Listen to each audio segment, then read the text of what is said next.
থাকেন, সারাদিনই বাইরে থাকেন, রাতেও অনেক সময় তখন ম্যাডাম থাকতেন হচ্ছে কর্নেল মুস্তাফিজের সাহেবের বাসায় থাকতেন মাঝে মাঝে রাতে। তো সেই ক্ষেত্রে দেখা গেছে যে অনেকদিন আমাকে আমার এক বন্ধু, এটা আমি দেখিও নাই শুনিও নাই, কারণ তখন তারেক সাহেবের সাথে আমার পরিচয় ছিল না, আমার সাথে পরিচয় হয়েছে 91। তো আমাদের একটা কমন ফ্রেন্ড আছে তৃপ্তি, সে আমাকে বলেছে, তার বক্তব্য হচ্ছে তারেক সাহেবের বাসায় তখন সে রেগুলার যেত এবং থাকতো।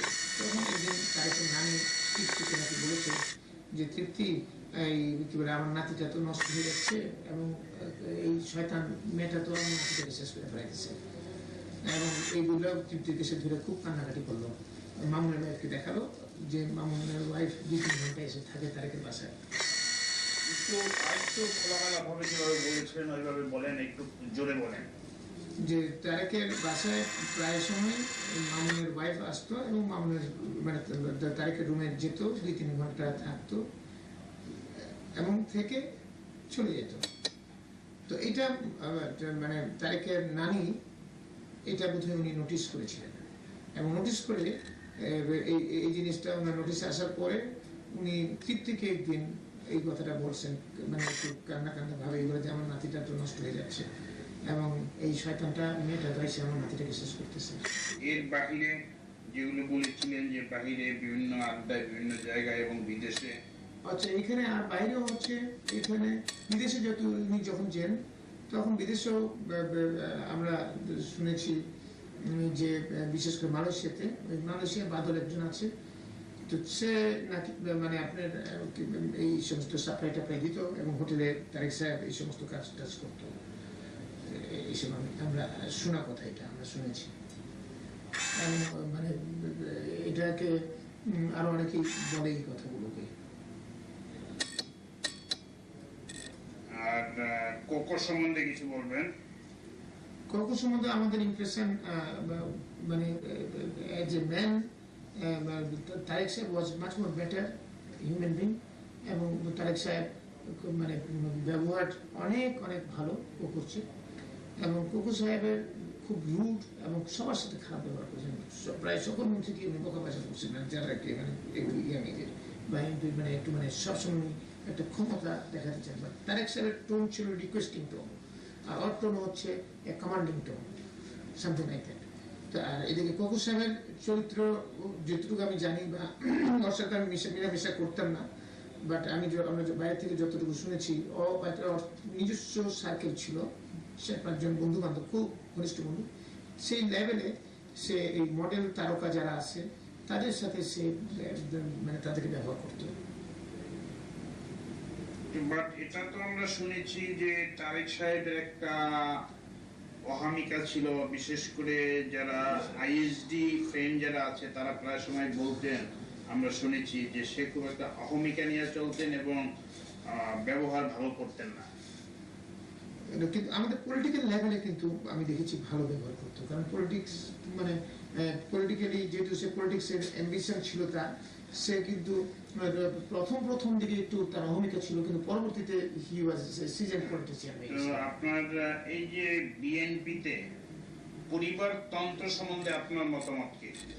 এটা আমি পরিবারতন্ত্র মানে চরম পর্যায়ে গিয়েছে, এটা no doubt on that, no doubt on that. মানে পরিবারতন্ত্র শুধু না, এখানে বড় পরিবারতন্ত্র তো আছে, এখানে কোনো গণতন্ত্র গঠনতন্ত্র কোনোটাই মেনটেন করা হয় না, এখানে নিজের ইচ্ছা অভিপ্রায়টাকেই মানে মানে বাস্তবায়ন করা হয়েছে। এখানে আমাদের যে পার্টির ভিতরে ইন্ডিয়ান লেভেলে যে গণতন্ত্র নেই, একক ক্ষমতা চেয়ারপারসনের ছিল, এবং চেয়ারপারসন বিভিন্ন প্রতিনিধি সভা পর্যন্ত আগের থেকে হারিস চৌধুরী এগুলো ঠিক করতো, সব দুষ্ট লোক ছিল হারিস চৌধুরী, সে ঠিক করতো যে কে কি ধরনের বক্তব্য দিবে, কার এগেনস্টে বক্তব্য দিবে, ওইটা আগে সে ম্যাডামের সাথে কথা বলে 3-4 জন আমাদের এমপি ছিল, মন্ত্রী টন্ত্রী ছিল, কিছু আমাদের যখন প্রতিনিধি সভা হয়তো বিভিন্ন ডিস্ট্রিক্ট থেকে ছিগাই বক্তব্য দেওয়া হতো, এবং যে কারণে অনেকে কোনো কথা বলতো না। কেউ যদি কোনো মানে মানে সরকারের বা দলীয় ক্রিটিক্যালি কোনো বক্তব্য দিতেন তাকে ধমকাইতো, মানে যাতে অন্য কেউ বক্তব্য দিতে পারতো না। তো সেটা তো আছেই। আর পরিবারতন্ত্র যেটা, সেটার মধ্যে আমি দেখেছি যে এখানে বিশেষ করে উনি ওনার বোনকে নিয়ে এসছেন, এমপি নমিনেশন দিয়েছেন, মন্ত্রী বানিয়েছেন, ওনার ভাইকে দিয়েছেন, প্লাস ওনার ভাগ্নাকে নমিনেশন দিয়েছেন। তো এই সমস্ত জিনিস ছিলই, এবং এই জিনিসের জন্য আমরা as a whole Ziaur Rahman সাহেব যখন ছিলেন ওনার কাছে কোনো পরিবারতন্ত্র পরিবারের কেউই ভিড়তে পারেনি। হি ওয়াজ এ সাম ইন্ডিপেন্ডেন্ট, দুর্নীতির আজ পর্যন্ত আসতে পারেনি ওনার। যখন আমরা দেখেছি, আমি তখন খুব ছোট ছিলাম, আমার ভাই এডিসি ছিল, ওনার কাছে আমি শুনেছি যে একজন ওনার পিএস ছিল, কর্নেল কি নাম যেন, উনি একটা কি ভিসিপি নিয়ে আসছিল, সাথে সাথে ওই ভিসিপি আনার কারণে তাকে চাকরি থেকে বরখাস্ত করে দিয়েছেন, ওনাকে করছেন। এবং বিএনপির একটা ছেলে ভিসিপি বিসিএম নিয়ে আসছিল, তাকে উনি চাকরি থেকে মানে পার্টি থেকে বহিষ্কার করে দিয়েছিলেন। তো এরকম অবস্থা ছিল। আর এখানে তো এটা ঠিক উল্টাটা ছিল।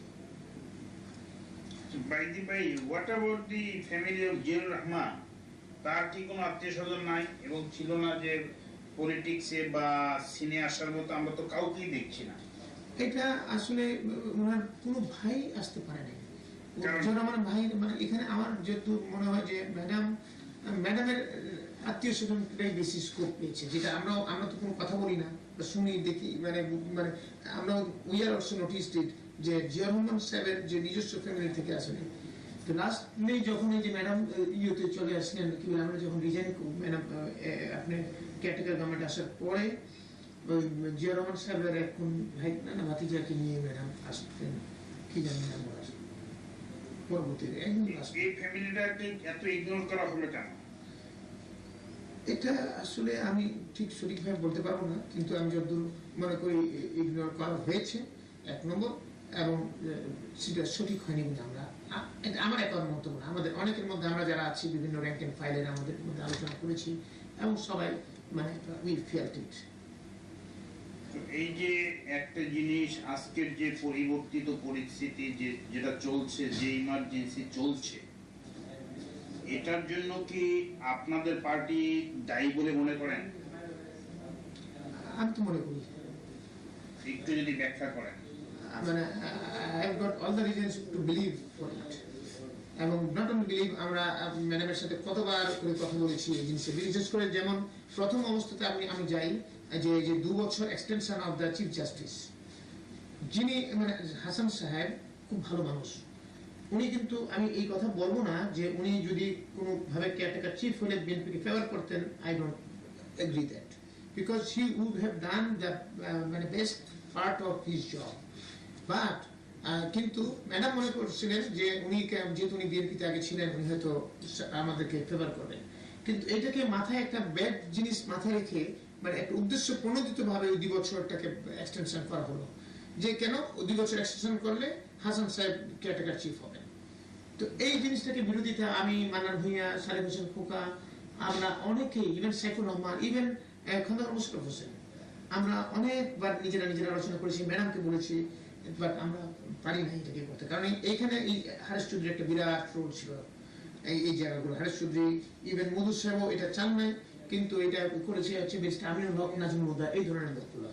তারপর হচ্ছে আজিজ সাহেবকে বানালেন আপনার চিফ অফ ইলেকশন কমিশন। তো ইনি একজন হচ্ছে মানে একদম মাথা মানে মানে মানে লোক, মানে এটা হচ্ছে আপনি কি বলে টোটালি একজন যার কাছে কোনো অ্যাকসেপ্টেবিলিটি নাই, আমরা ওনাকে মনে করি একজন ক্র্যাকপট হিসেবে আমরা মনে করি। আমরা বেশ কয়েকবার ম্যাডামকে রিকোয়েস্ট করেছি, ম্যাডাম ওনাকে সিসি থেকে সরিয়ে দেন, তো উনি কোনোভাবেই সিসি থেকে ওনাকে সরাবেন না। এই জিনিসটাকে সবাই বলেছে, in fact almost everybody has said, because উনি একবার করেছেন, মনে করেন উনি ওনাকে রাখতেই হবে। তো এই দুইটাকে নিয়ে কিন্তু মেইন আন্দোলনটা হয়েছে। আওয়ামী লীগ যে আন্দোলনটা করেছে এই ইস্যুতেই আন্দোলনটা করেছে। এবং লাস্টলি আপনার আরেকটা জিনিস ছিল যে দুর্নীতি, উনিকে আমরা বলেছি, আমি অ্যাটলিস্ট বলেছি, ম্যাডাম আপনি আমাদেরকে কিন্তু যে ইস্যুতে আমরা পাওয়ারে এসেছি, ল অ্যান্ড অর্ডার আল্লাহর রহমতে ভালো আসছে, কিন্তু এখন ইস্যু হয়ে গেছে দুর্নীতি। নেক্সট ইলেকশনে কিন্তু আমাদের দুর্নীতি এবং গুড গভর্নেন্স হচ্ছে আমাদের ইস্যু এসে যাবে, এবং দুর্নীতির মধ্যে এটা কনসেন্ট্রেট, আমরা পর 4 বার দুর্নীতিতে নাম্বার 1 হয়ে গেছি, মানে বিএনপির আমলে এই জিনিসটাকে, এবং আপনি তারা টেস্ট করবে, এবং বিভিন্ন দুর্নীতিবাজ মন্ত্রীদের কথা পত্রপত্রিকা হরামেশা করতেছে। সেখানে আমরা কোনো আপনি যদি কিছু সিম্বলিক কিছু না করেন, তাহলে তো এটাকে আমার মনে হয় খুব খারাপ অবস্থা হবে। অনেকেই বলেছি এটাকে ইন্টেলিজেন্স এজেন্সি থেকে যতগুলো প্রধান ছিলেন, আমরা আমার সাথে ওনারা শেয়ার করতেন আমার সাথে ওনাদের ভিউজটা, ওনারা আমাকে বলেছেন এবং আমিও বলেছি, ওনারা জানেন। এবং কিন্তু ম্যাডাম এখানে কোনো স্টেপই নেননি, এবং না নেওয়ার কারণে যে দুর্নীতি, আমি মনে করি we have crossed all limit of দুর্নীতি, মানে অতীতের সকল সরকারের লিমিটগুলোকে ক্রস করেছে। এইভাবে দুর্নীতিবাজ কয়েকজন মন্ত্রী এমপির নাম বলেন না। দুর্নীতিবাজ এমপি মন্ত্রীদের মধ্যে যেমন নাজমুল হুদা, সাজাদ সিরাজ, তারপর হচ্ছে বেশি আমিনুল হক, তারপর হচ্ছে আপনার এমপিদের মধ্যে হচ্ছে আমাদের ফজলুল হক মিলন, তারপর হচ্ছে নাসিরউদ্দিন পিন্টু, মির্জা আব্বাস, মিন নাসির, আরো আছে, অনেক বলা যাবে এটা অনেক বলা যাবে। এই যে ইলেকশনের জন্য যে আপনারা গো ধরে থাকলেন যে ইলেকশন করাতেই হবে, যেখানে অনেক ইউএন এর প্রেসার আসলো, বিভিন্ন দিকের প্রেসার আসলো, তারপরও আপনারা এটা একরোখা হয়ে রইলেন কেন? আপনাদের কাছে কি দেশ বড় না পার্টি বড় হয়ে গেল?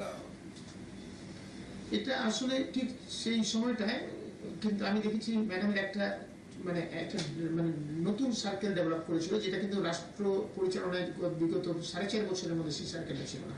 সেই সার্কেলটার মধ্যে ছিলেন আমাদের জনাব সালাউদ্দিন কাদের চৌধুরী সাহেব, জনাব আলী হাসান মুজাহিদ সাহেব, ফালু সাহেব।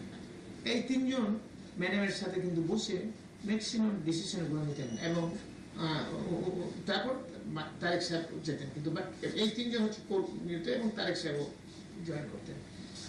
এই 4 জনই মেইন লিড ছিলেন, এবং সেখানে মানব ভূঁইয়া সাহেবকেও শেয়ার করা হতো না, সাহেবুর রহমানকেও শেয়ার করা হতো না, সাহেবুর রহমান সাহেবকেও, এবং খন্দকার মোশাররফ হোসেন সাহেবকে মাঝে মাঝে শেয়ার করা হতো, এবং খন্দকার মোশাররফ সাহেব এই হটকারিতার মধ্যে ছিলেন, অনেকখানি ছিলেন।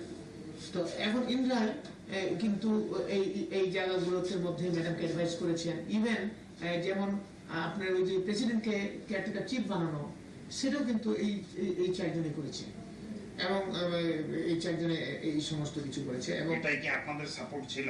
না, আমি মান্নান ভূঁইয়া, সাদেক হোসেন খোকা বা আমরা মোটামুটি একটা লাইনে ছিলাম। আমরা কখনোই হটকারী কাজের পক্ষে কখনোই আমরা কিন্তু পজিশন নিই। আমাদের পজিশন ছিল এগুলোর বিপক্ষে, এবং ম্যাডামও সেটা জানতেন। এবং এই জন্য আমাদের ভিতরে অনেক সময় এই সমস্ত মিটিংয়ে যখন হতো, আমরা ভিতরে ঢুকতে যেতাম, কিন্তু আমাদেরকে তখন বলে না, পরে আসো।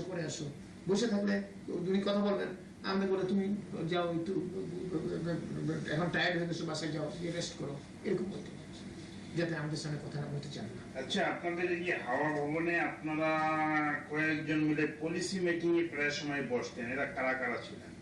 না, পলিসি মেকিং কিন্তু আমরা মানে 2-3টা গ্রুপ বসতো, মানে এটা একই গ্রুপ মানে না। একটা গ্রুপ যেমন ছিল, যেমন শফিক রহমান সাহেব, আমি, তারপর হচ্ছে ছোটনু বসতাম, এবং এখানে মাঝে মাঝে আমাদের ডিজে এসেছিল রাজাপুর হায়দার সাহেব, উনিও আসতেন। তো এটা হচ্ছে একটা গ্রুপ। হাওয়া ভবনে কিন্তু আরো বেশ 2-3টা গ্রুপ বসতো, সেটা হচ্ছে কিছু সচিব যেমন মুফাজ্জল করিম, তারপর হচ্ছে আরো বেশ কিছু সচিব, আরো যেমন আমাদের মাজুদ্দিন স্যার, তারপর এই ধরনের বেশ কিছু আমাদের ইন্টেলেকচুয়াল ওনাদেরকে নিয়ে বসতো, তাই আলাদা ভাগ বসতো। তো তারেক সাহেবকে আমি দেখেছি এরকম 2-3টা গ্রুপে বসতো। আমাদের একটা গ্রুপের মধ্যে এটা একটা গ্রুপ ছিল। আচ্ছা বাইদি ভাই, এই তারেক সাহেবের শিক্ষাগত যোগ্যতা এবং আপনার শিক্ষাগত যোগ্যতাটা কি একটু বলবেন নাকি? আমারটা আগে বলিনি, তারেক সাহেবটা আমি অত ভালো জানবো না। আমারটা হচ্ছে আমি মেট্রিক পাস করার পরে আমি ব্যবসায় ইনভলভ হয়ে গেছি। তারপর বাসা থেকে খুব চাপ, আমাকে বলছে যে তুমি আমার বাসায় আমার 8টা ছেলের মেয়ের মধ্যে একটা পচা ডিম হয়ে গেছে।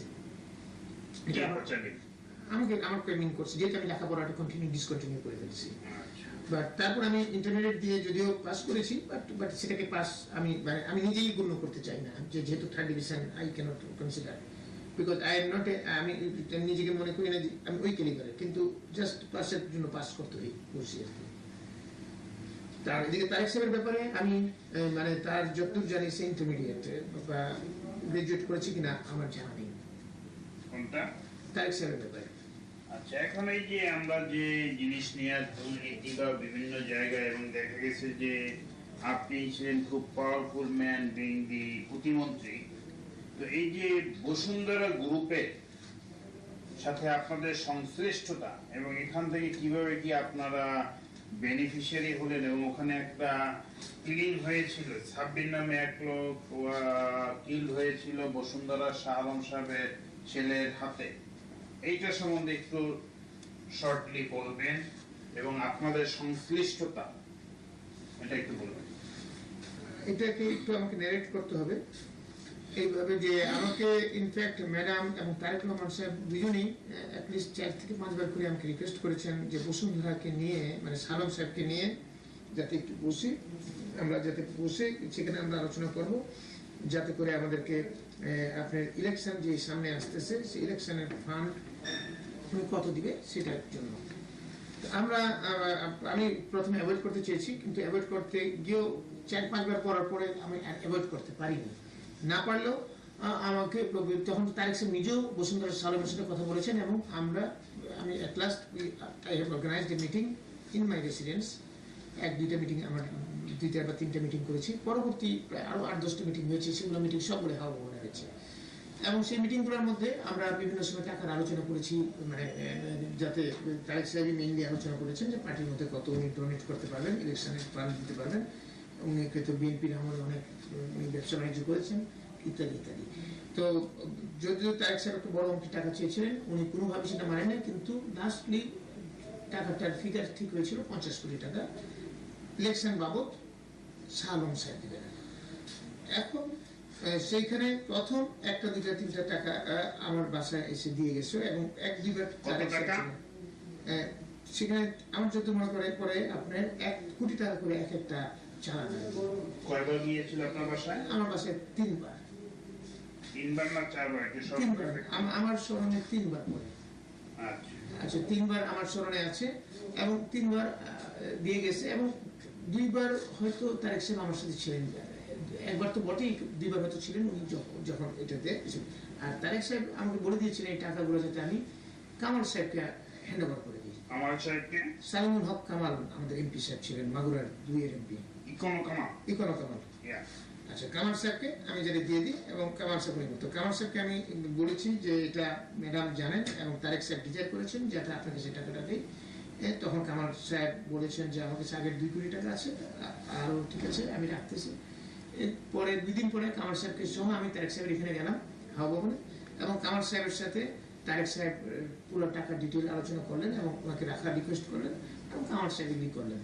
এবং তখন আমি তারেক সাহেবকে বললাম যে আমার এখানে টাকা রিসিভ করা is just difficult for me, I just cannot do it and এটা ethically I should not do ইট।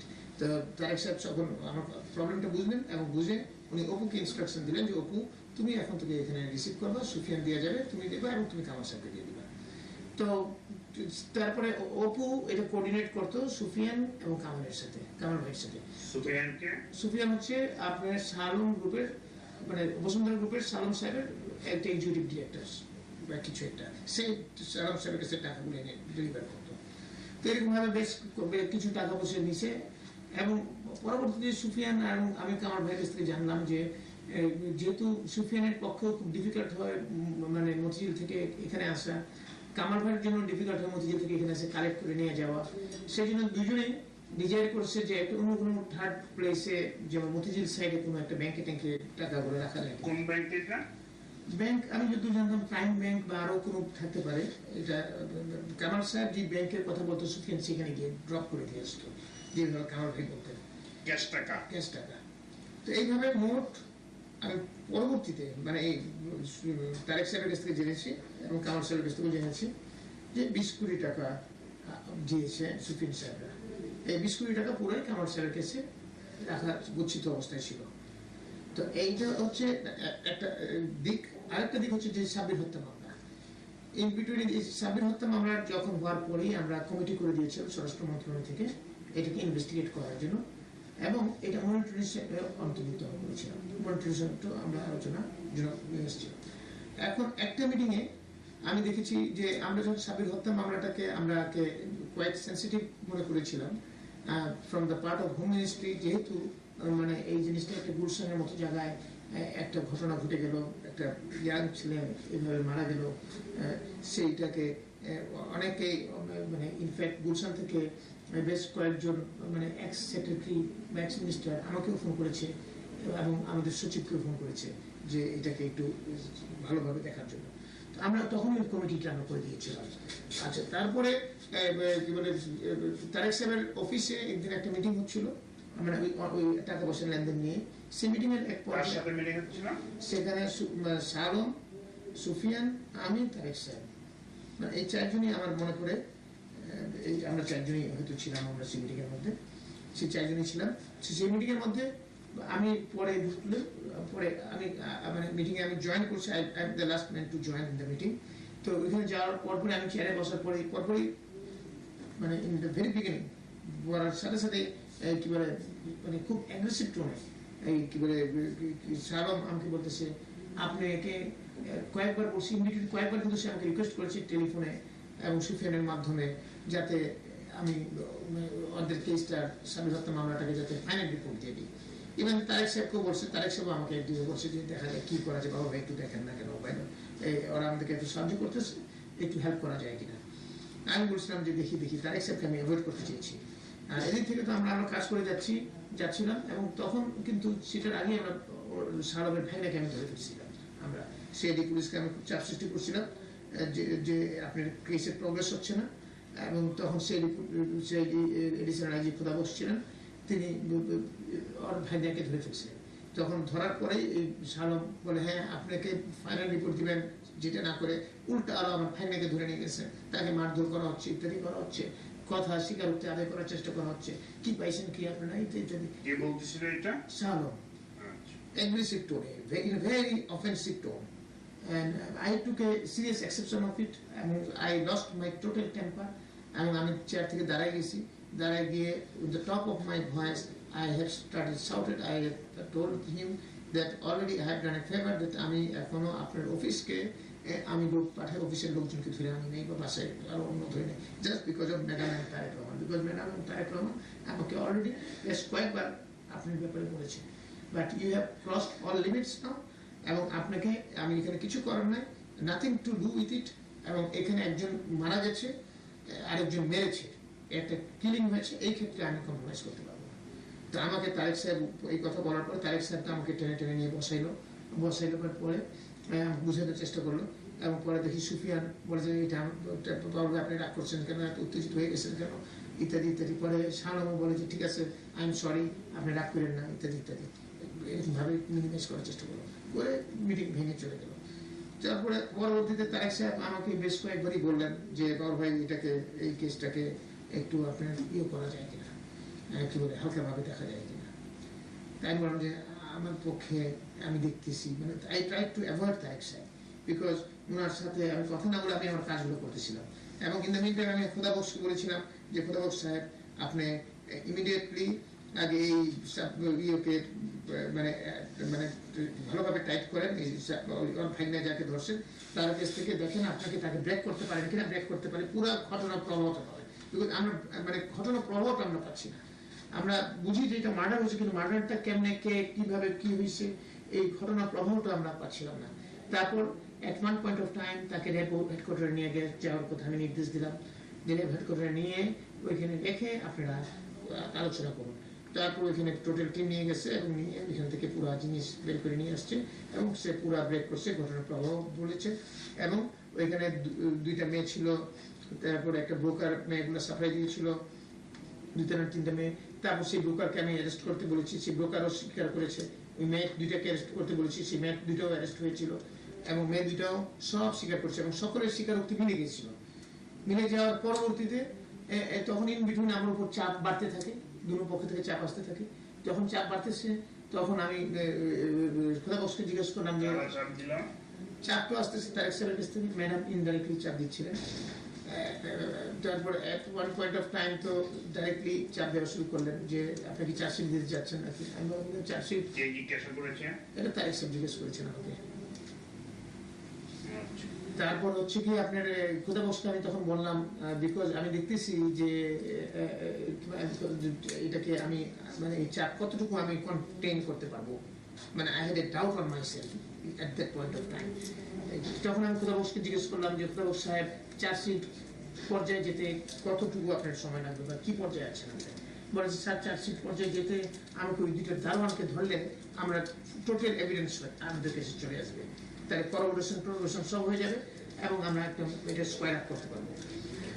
এমন যে ঠিক আছে দারোয়ানগুলো ধরেন, আর খেয়াল রাখবেন এই আলামত বা এভিডেন্সগুলো যেগুলো আছে, উইটনেস যা আছে একটাও যাতে নষ্ট না হয়, আপনি ভিডিও করবেন, টেলিফোনে কনভারসেশন রেকর্ড করবেন, এবং যাতে কোনো কারণে যদি আমার আইনের limitation as a political personality আমার লিমিটেশন আছে, যদি কোনো কারণে এই আমি মানে থাকা অবস্থায় চার্জশিট না দেওয়া সম্ভব হয়, তাহলে আপনি আলামত এভিডেন্স সবগুলো রাখবেন, আমি চলে যাওয়ার পর আপনারা চার্জশিট দেবেন, অ্যাটলিস্ট কেসটাকে কিল করেন না। এই কথাগুলো আমি খুব মুশকিল দিয়েছি।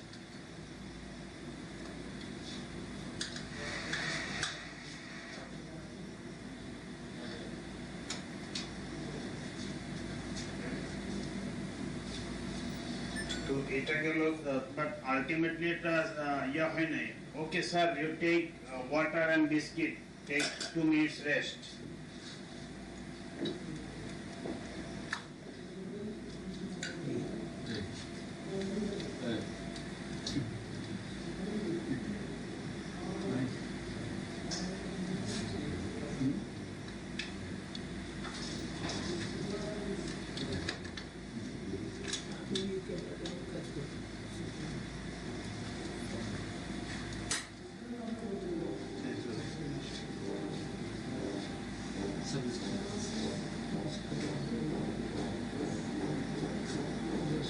You are okay, sir? Yes, I'm okay.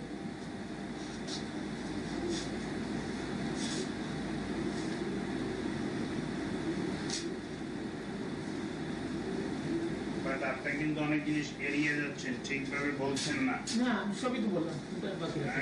Clearly বলবেন আর আমি সবই তো বললাম, কোনটা ক্লিয়ার, মানে কোনটাই তো আমার মনে হয় না যে বাদ দিলাম, সবই তো বুঝেছি।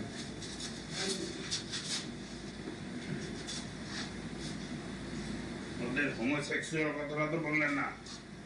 হোমোসেক্সুয়ালটা এটা তো মানে ধরেন একটা যদিও বুঝছেন না, এটা আমি তো বলছি যে ধরাধরি করে মুখ করে তো মুখ করে, এই ধরাধরি করে এগুলো বলছি।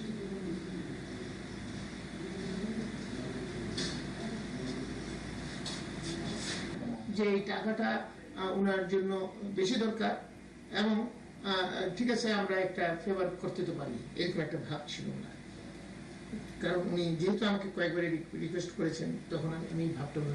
ব্যক্তিগতভাবে আপনি কি বেনিফিটেড হলেন এখান থেকে? না, আমি কোনো ব্যক্তিগত বেনিফিশিয়ারি। আপনার তো অনেক, আপনার নামে, আপনার ভাই বোনের নামে, স্ত্রীর নামে অনেক প্লট আছে। বসুন্ধরা এই প্লট আমরা আগে নিয়েছি, এবং প্রত্যেকটা প্লট এটা যেখানে দিয়েছে আমাকে পি ব্লকে, যে ব্লকে হচ্ছে এখনো 20 পানি আছে, নাম্বার 1। নাম্বার 2, এটাকে 4 বছরে আমরা পেমেন্ট করতে হবে, এবং প্রতিটা ইনস্টলমেন্ট পেমেন্ট করছি। It was not a free plot. আপনি তো অক্টোবরের পরে আর কোনো পেমেন্ট করেন নাই? না, পেমেন্ট করেছি না, যেটা আমরা বসুন্ধরার কাগজপত্র দেখেছি আপনার পেমেন্ট একটাও আর করেন নাই। না না, আমার কাছে ডকুমেন্ট আছে, তো আমার অফিসে ডকুমেন্ট আছে, আমরা আরো বেশ কয়েকটা পেমেন্ট করেছি। তো এখানে স্যার এটা তো গেল, আর আপনি স্বরাষ্ট্র মন্ত্রী থাকাকালীন অনেক সাফল্য আছে, আমরা বলবো যে আপনি র্যাব সৃষ্টি করেছেন আর অনেক কিছু করেছেন, কিন্তু এখানে এই যে র্যাব এবং পুলিশের জন্য গাড়ি ক্রয়ে এখানে একটা বড় ধরনের অ্যানোমালিজ হয়েছে। এইটা করার কারণটা কি, এবং এতে আপনারা কে কিভাবে বেনিফিটেড হয়েছেন? ইনফ্যাক্ট স্বরাষ্ট্র মন্ত্রণালয়ে আমি চেষ্টা করেছি অল অলং যে ফেয়ার থাকার জন্য, যাতে করে স্বরাষ্ট্র মন্ত্রণালয় কোনো ঘটনা থেকে ফেয়ার থাকতে আমি চেষ্টা করেছি, কিন্তু আমি ফেয়ার থাকতে চেষ্টা, আমি ব্যক্তিগতভাবে এজ এ স্বরাষ্ট্র প্রতিমন্ত্রী হিসেবে স্বরাষ্ট্র মন্ত্রণালয়ের যে কোনো কর্মকাণ্ডে আমি ফেয়ার থাকতে চেষ্টা করেছি। তারপরও এইখানে একটা মানে অ্যানোমালি হয়েছে, সেটা আমি অস্বীকার করবো না। অ্যানোমালিটাকে আপনাকে, কারণ এটাকে আরো প্রপার অ্যাটেনশন প্রয়োজন ছিল এটাকে দেওয়ার, যেটা আমি মনে করেন আপনারা যে কোনোভাবে ইনোসেন্ট মিস্টেকও বলতে পারেন, অথবা মোটিভেটেড মিস্টেকও বলতে পারেন। বাট আমি মনে করি স্যার, এখানে পরের কথাটা হয়তো আমরা ধরে নিতে পারি যে মোটিভেটেড মিস্টেক বা ইনোসেন্ট মিস্টেকটা আমরা নিব না। এই জন্য ইনিশিয়ালি যে টেন্ডারটা ওপেন করা হয়েছিল, ওপেন টেন্ডার সবাই পার্টিসিপেট করতে পেরেছে। তারপরে সেটাকে আপনারা 3টা ডেটে, আপনারা এটাকে 3 ডেটে এটা বিভিন্ন বিজ্ঞপ্তি পত্রিকায় দিয়েছেন। তারপরে আপনারা এপ্রিল মাসে টেন্ডারটা ওপেন করেছেন, এপ্রিলের পসিবলি 6th of এপ্রিল।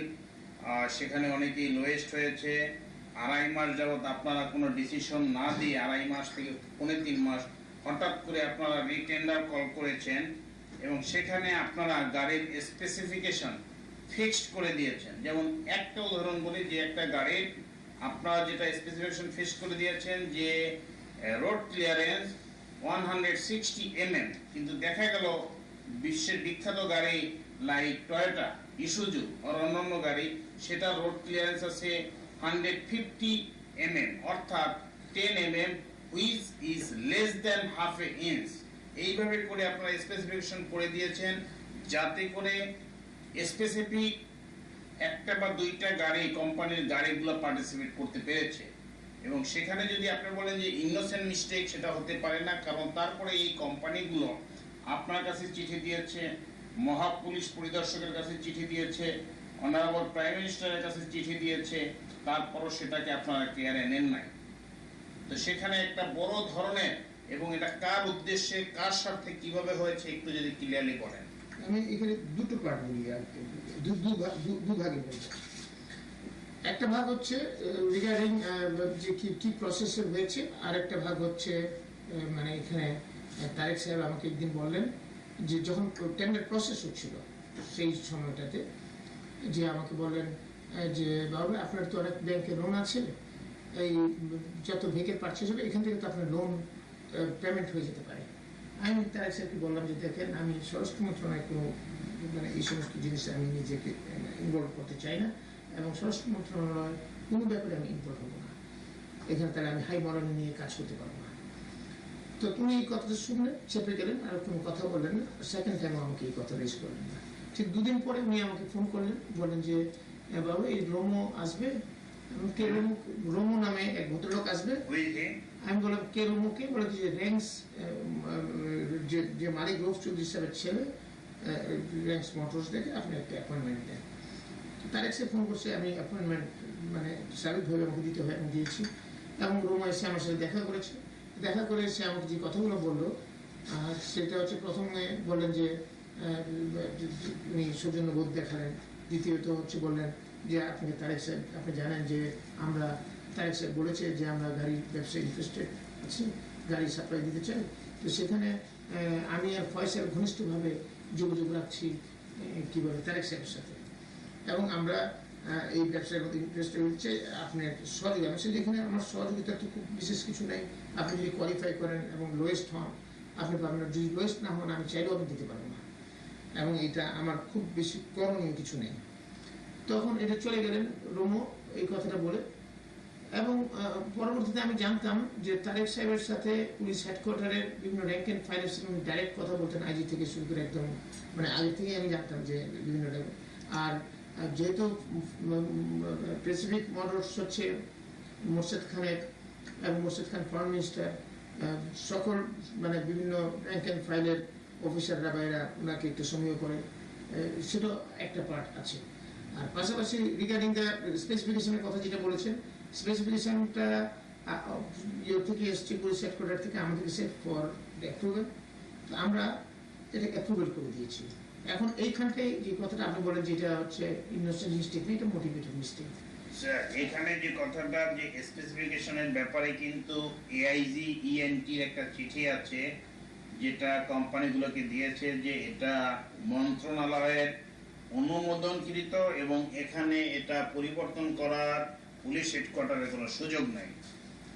তো সেক্ষেত্রে এটাকে তো ধরেই নেওয়া যায় বা বোঝাই যায় যে এটা একটা ইন্টেনশনাল ভাবে এটা করা হয়েছে। আমি এটাকে এভাবে আমি বলতে চাই যে এইটা যে অনুমোদন আমরা করে দিয়েছি, that is very right, but অনুমোদনের জন্য পুলিশ হেডকোয়ার্টার থেকে প্রস্তাবটা আসছিল আমাদের কাছে। জি, আর স্যার। যেটা এটা আসলে না সেটাই কি আপনি মনে করেন না যে এত লেখালেখি হলো প্রাইম মিনিস্টারের না কাছে এই যে সেটাই আমি আসছি বিভিন্ন ভাবে হলো, তারপরেও এটাকে কোনো কেয়ারে নেওয়া হলো না নির্দিষ্ট একটা বা দুইটা কোম্পানির গাড়ি নেওয়ার জন্য? না এই জায়গাতেই আমি বলতে চাচ্ছিলাম যে ভেরি রাইটলি সেই যে এটা আরো ডিউ অ্যাটেনশন ডিমান্ড করেছিল, কিন্তু সেই ডিউ অ্যাটেনশন আমরা হয়তো ব্যস্ততার কারণে বিভিন্ন কারণে আমি অ্যাটলিস্ট দিতে পারিনি। এটা আমি আমার কথাই বলছি, আমি অন্য কারো কথা বলবো না এখানে। কারণ আমাদের কাছে এই যে কমপ্লেন গুলো আসছে, যে কোনো কমপ্লেন ডেইলি অনেক বিভিন্ন সংস্থা, আমাদের বিভিন্ন ডিপার্টমেন্ট আছে, সেই ডিপার্টমেন্টে পারচেজ হয়, প্রতিটা পারচেজের এগেনস্টই কমপ্লেন থাকে, কেউ না কেউ কমপ্লেন করে, যে পায় ভালো কথা, না পাইলে কমপ্লেন করে। কিন্তু স্যার এটা তো ছিল একটা বড় ধরনের পার্সেজ এবং একটা মেজর ডিসিশন, যে বাংলাদেশে বা বিশ্বের বিভিন্ন জায়গায় টয়োটা বা অন্যান্য গাড়িগুলো world wide, Toyota, Isuzu, Suzuki well known, but whereas আপনারা যে স্পেসিফিকেশন করেছেন সেখানে শুধু নিশান পেট্রোল ম্যাক্সিমাম এবং র্যাঙ্কস এর মাধ্যমে দেওয়া কিছু গাড়ি এবং হিউন্ডার গাড়িগুলাই ঢুকতে পেরেছে। এখন আমরা যেটা হয়েছে, আমাদের কাছে যে কমপ্লেন গুলো আসছে, ইভেন প্রধানমন্ত্রী দপ্তর থেকে কামাল সিদ্দিকী সাহেবও পাঠিয়েছেন আমাদেরকে ওই কমপ্লেনের লেটার গুলো। আমরা যেটা করি যে এই জিনিসটাকে আমরা মার্ক করে দিই সচিবকে অথবা জয়েন্ট সেক্রেটারি, রিলেভেন্ট জয়েন্ট সেক্রেটারিকে, যে forget about that, what is your fair confession, যে এখানে কোনো কাউকে উদ্দেশ্য করে বা কাউকে কোনো সাপোর্ট দেওয়ার জন্য এটা হয়েছে কি না? হ্যাঁ সেটা মানে ফেয়ার কনফেশন আমার মনে হয়, মানে এটা আমি I have goat reasons to believe also, because few things are very significant. এখন মনে হচ্ছে তারেক সাহেব আমাকে নিজে বলছেন যে আপনার লোন শোধ করতে পারেন এটা দিয়ে। আমি ইন্টারেস্ট যখন শো করি নাই, উনি 2 দিন পরে রোমোকে পাঠালো, রোমো আমাকে একই কথা বললো, তার বিজনেসের কথা বললো, এবং তারেক সাহেবের সাথে যে ফয়সাল এবং রোমোর একটা যোগাযোগ আছে সেই কথাও বললো। এবং I have got reasons to believe that আমার মনে হয় যে এখানে তারেক সাহেবের একটা সংশ্লিষ্টতা থাকতে পারে। এবং এখানে তো এটাও জানা যায় যে স্যার এবি ব্যাংকে, যেটা মোর্শেদ খান সাহেব চেয়ারম্যান ছিলেন, এবি ব্যাংকে আপনার মোটা অঙ্কের লোন ছিল এবং সেটাও পেইড অফ হয়েছে। এটা totally wrong, this is a documented thing. আমি একটা বললেই রাইট হয়ে যাবে, এটা একটা কথা।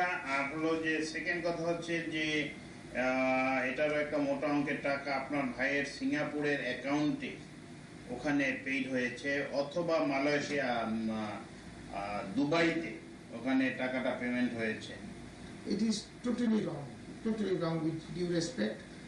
কারণ কোনো এক আর অ্যানাদার একটা জিনিস যে স্যার এটা একটু বলবেন, যে যেমন তারেক রহমানকে তো আপনারা জানতেন বা আপনারা সম্বোধন করতেন ভাবি প্রাইম মিনিস্টার, ভবিষ্যৎ প্রাইম মিনিস্টার।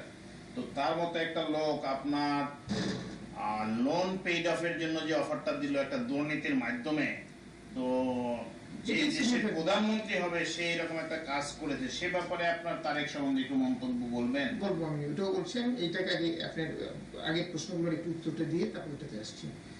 এখানে হচ্ছে প্রথম কথা হচ্ছে এবি ব্যাংকের লোনের কথা আমার যেটা বলা হলো, সে এবি ব্যাংকের লোন এখনো আমার প্রায় 3 কোটি টাকার মতো আছে। এই লোনটা আমার ছিল 5 না 6 কোটি টাকা, তো সেই লোন দিতে দিতে এখন 3 কোটি টাকার মতো আছে। তো সুতরাং যে কথাটা বলা হয়েছে বা পত্রপত্রিকা হয়ে এসছে, কারা কারা বলেছে যে আমার নাকি টোটাল লোন, তাহলে আমার এখনো আপনি যদি আমার ব্যাংক চেক করলে কিন্তু আমার এই লোনটাই এরকম ফিগার পাবেন, এই কিছু কম বেশি হলে হতে পারে। তো this is one point. Second point হচ্ছে মালয়েশিয়া বা সিঙ্গাপুর বা দুবাই আমাকে 1 ফার্দিং টাকাও আমি রিসিভও করি নাই, বা আমাকে কেউ দেয়ও নাই, বা আমি নেওয়ার আগ্রহ প্রকাশ করি নাই। এটা আমি আমার মানে একদম খুব মানে ডিউ রেসপেক্ট টু এভরিবডি, আমার একটা মানে অত্যন্ত সত্য কথা আমি বলছি। স্যার এই লোন থাকাটা ব্যাংকে, এটা একটা আপনাদের যারা বড় লোক বা যারা অনেক টাকা পয়সা আপনি ইনকাম করেন, একটা ফ্যাশন। কারণ বসুন্ধরার মিস্টার শাহ আলমের যে শত শত কোটি টাকা বাইরে নিয়ে গিয়েছে বা বিভিন্ন ইয়ে করেছে, তারও কিন্তু ব্যাংকে প্রচুর লোন আছে। It's a fashion.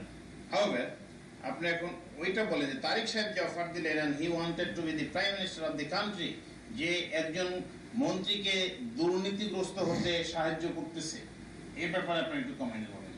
এইখানে ওনার এই কমেন্টটা আমার কাছে মানে খুব, আপনি যে ফিলিংস থেকে বলছেন, যে স্পিরিট থেকে বলছেন, সেই স্পিরিট আমিও এথিক্যালি মনে করি এটা এই ধরনের হওয়াটা উচিত হয় না। এবং ইট ইজ ভেরি রংফুল, এবং এটা মানে একজন ভবিষ্যৎ যিনি প্রধানমন্ত্রী হতে পারেন উনি এইরকম কথাটা বলাটাই উচিত হয়নি ওনার। এটা মোটেও শোভনীয় নয় এবং এটি টোটালি আনএথিক্যাল একটা জিনিস। ওনার এটা ব্যক্তি পার্সোনালিটি ওনার এই জায়গাটায় উনি রক্ষা করেননি। সেক্ষেত্রে মনে করেন যদি ইলেকশন হয় আপনি কি তাকে ভোট দেবেন?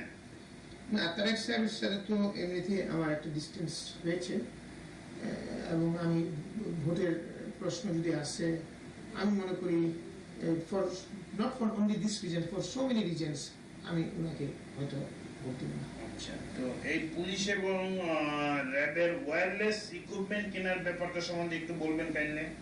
ওয়্যারলেস ইকুইপমেন্ট কেনার সময় আমরা সব সময় একটা এক্সপার্টিস কমিটি করা হয়, কারণ এটার ব্যাপারে আমাদের কারোই খুব একটা ধারণা নেই, টেকনিক্যাল ম্যাটার্সের ব্যাপারে মানে কোনো একটা না কোনো ধারণাই নেই।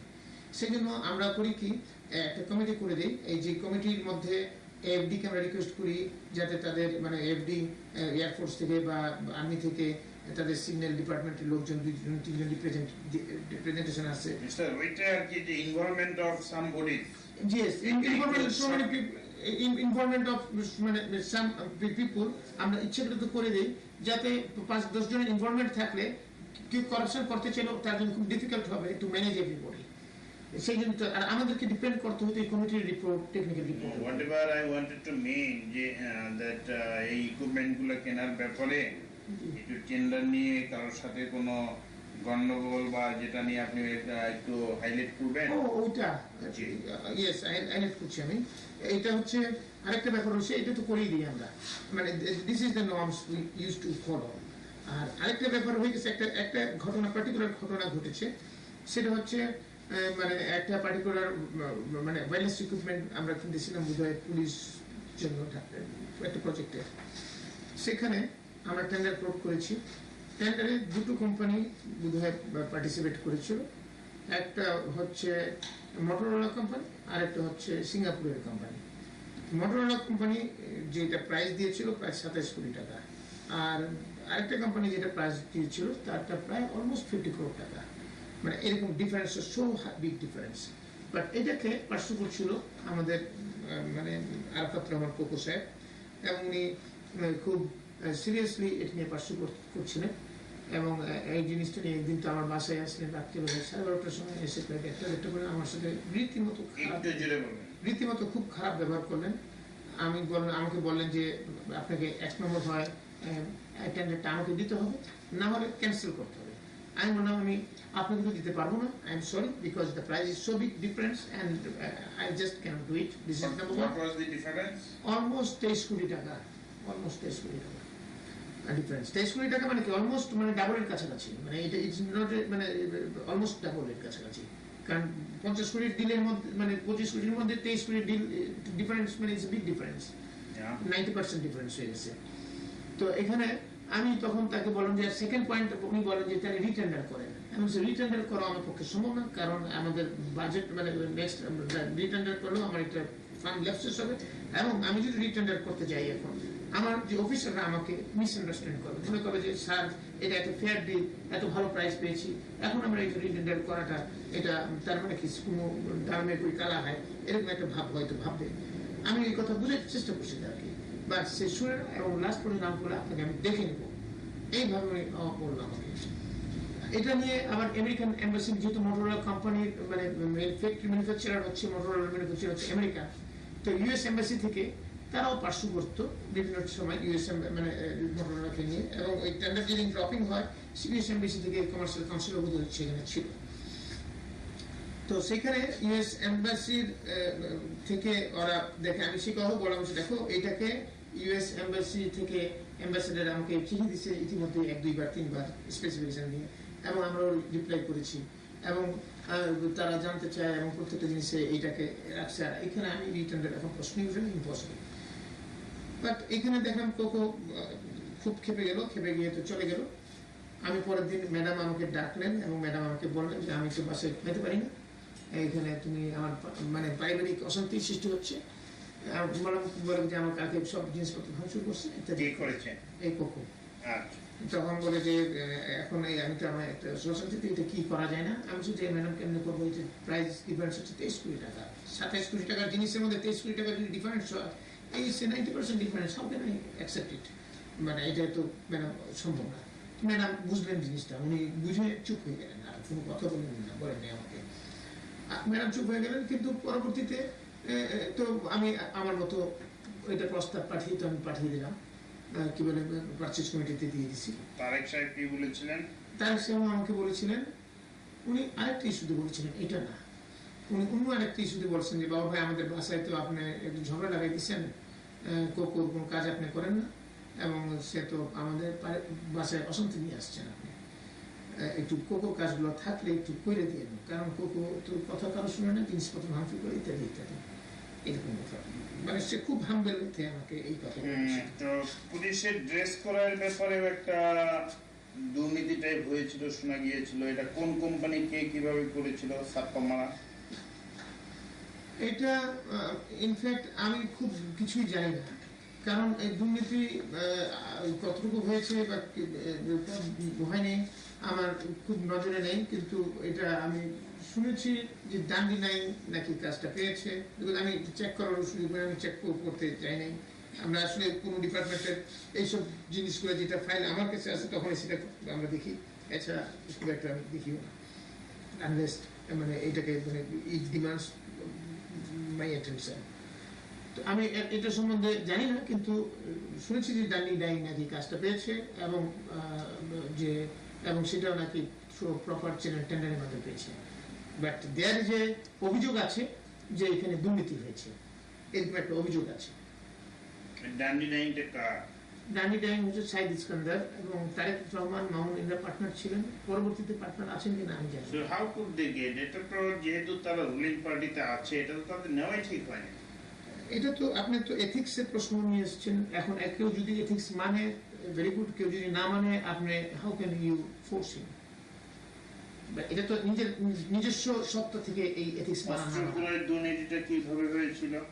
অস্ত্র ক্রয়ে দুর্নীতি খুব যে হয়েছে, মানে এখানে আমরা তো we got a very good price, মানে যেমন আমরা অস্ত্র যে চাইনিজ রাইফেল কিনেছি মাত্র কত 2000 টাকা না কত টাকা করে, মানে এত এক্সেলেন্ট প্রাইস, যেমন 2000 টাকা করে চাইনিজ রাইফেল কিনেছি, তারপর আপনি শর্ট গান কিনেছি মাত্র 5,000 না, পিস্তল গুলো কিনেছি 5-6 হাজার টাকা করে মাত্র, 2000 না 3000, মানে এত ভালো প্রাইস পেয়েছি আমরা।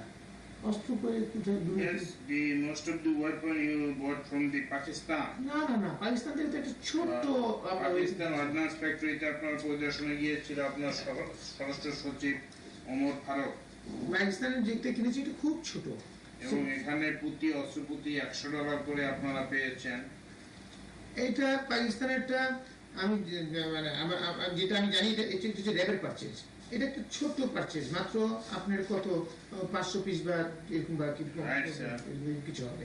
এই যে আমাদের একটা মানে অটোমেটিক সাবমিশন গান, এটা কেনা হয়েছিল, but it is small deal.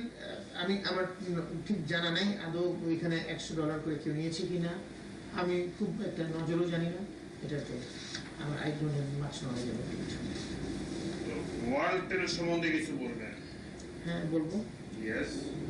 ওয়ালটেল এর ব্যাপারে ইনফ্যাক্ট 2005 সালের মার্চ এপ্রিলের দিকে নাইম মাহতাব নামে, যিনি এখন সিইও ওয়ালটেলের, তিনি আমার সাথে দেখা করেছিলেন এবং বলেছিলেন যে পার্টির জন্য 20% বলে পার্টির জন্য একটা শেয়ার দিতে চাই, তখন বলেছিলেন, এবং পার্টির জন্য একটা শেয়ার দিতে চান, এবং হি ওয়ান্টস দ্যাট আমরা ওনার লাইসেন্স হয়ে গেছে, he had the licence of মানে যে ল্যান্ড টেলিফোনের ফর ঢাকা জোনের জন্য, এবং he had the frequency everything.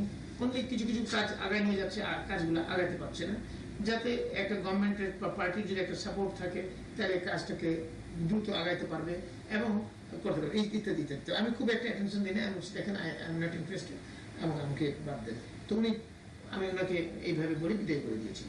But ওই নাইম আবার সেপ্টেম্বর অথবা অক্টোবর, ওই একই বছর 2005-এর সেপ্টেম্বর অক্টোবর, মানে অলমোস্ট 5-6 মাস গ্যাপ, 4-5 মাসের গ্যাপে আমার সাথে দেখা করতে চান।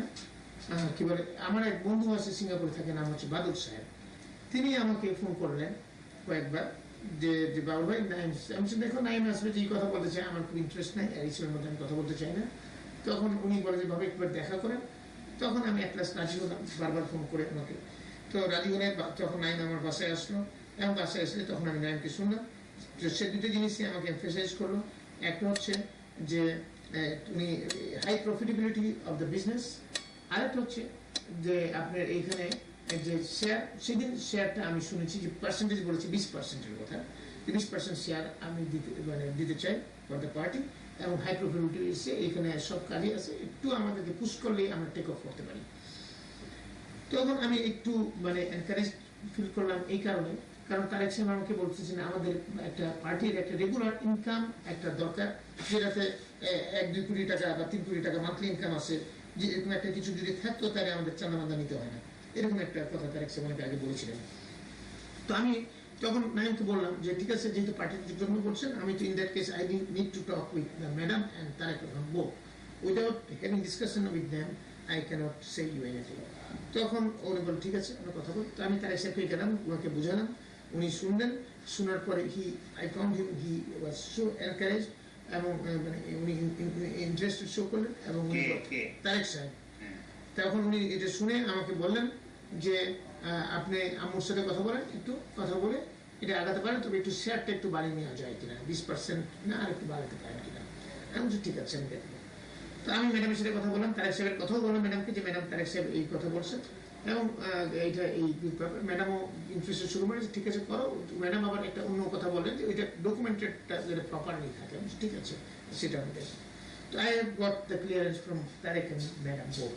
দেন আমি ইন বিটুইন হয়েছে কি যে নাইম সাহেব আসার পরেই একদিন বা দুদিন পরেই তারেক সাহেবের সাথে কথা বলার আগেই তুহিন সাহেব আসছিলেন। তুহিন সাহেব হচ্ছে তারেক সাহেবের খালাতো ভাই।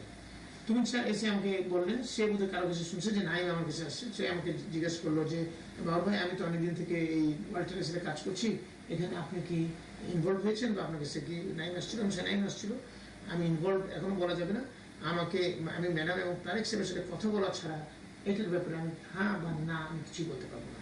ম্যাডাম যদি হ্যাঁ বলেন আমি হ্যাঁ থাকবো, না বললে না থাকবো। বলে ঠিক আছে। তখন বলে ঠিক আছে, আমার তো কিছু করার নেই, বাট সে আমাকে ডিসকারেজ করছিল যাতে আমি এটার মধ্যে না যাই। তো এখানে আপনার কত পার্সেন্ট শেয়ার পেলেন? আমি আসছি এখন সেই শেয়ারটার মধ্যে। তারপরে যখন কি বলে নাইমকে বললাম, নাইম বলে যে বাবু ভাই আপনাকে আমি জানাবো শেয়ার, আমি একটু নিজের আলোচনা করে নিই। ইন বিটুইন নাইমের যে হেল্পগুলোর প্রয়োজন পড়লো সেটা আমি জানতে চাইলাম। তো তার হেল্প দরকার পড়লো বিটিআরসিতে যে ইকুইপমেন্ট আসছে সেটাকে ক্লিয়ারেন্স করানোর জন্য হিনের সার্টিফিকেট, কারণ বিটিআরসির চেয়ারম্যান তার সাথে কথা বললাম, বিটিআর চেয়ারম্যানকে আমি 2-3 বার বলে ফোন করে তার সাথে অ্যাপয়েন্টমেন্ট করে দিলে হি গট ইট ডান।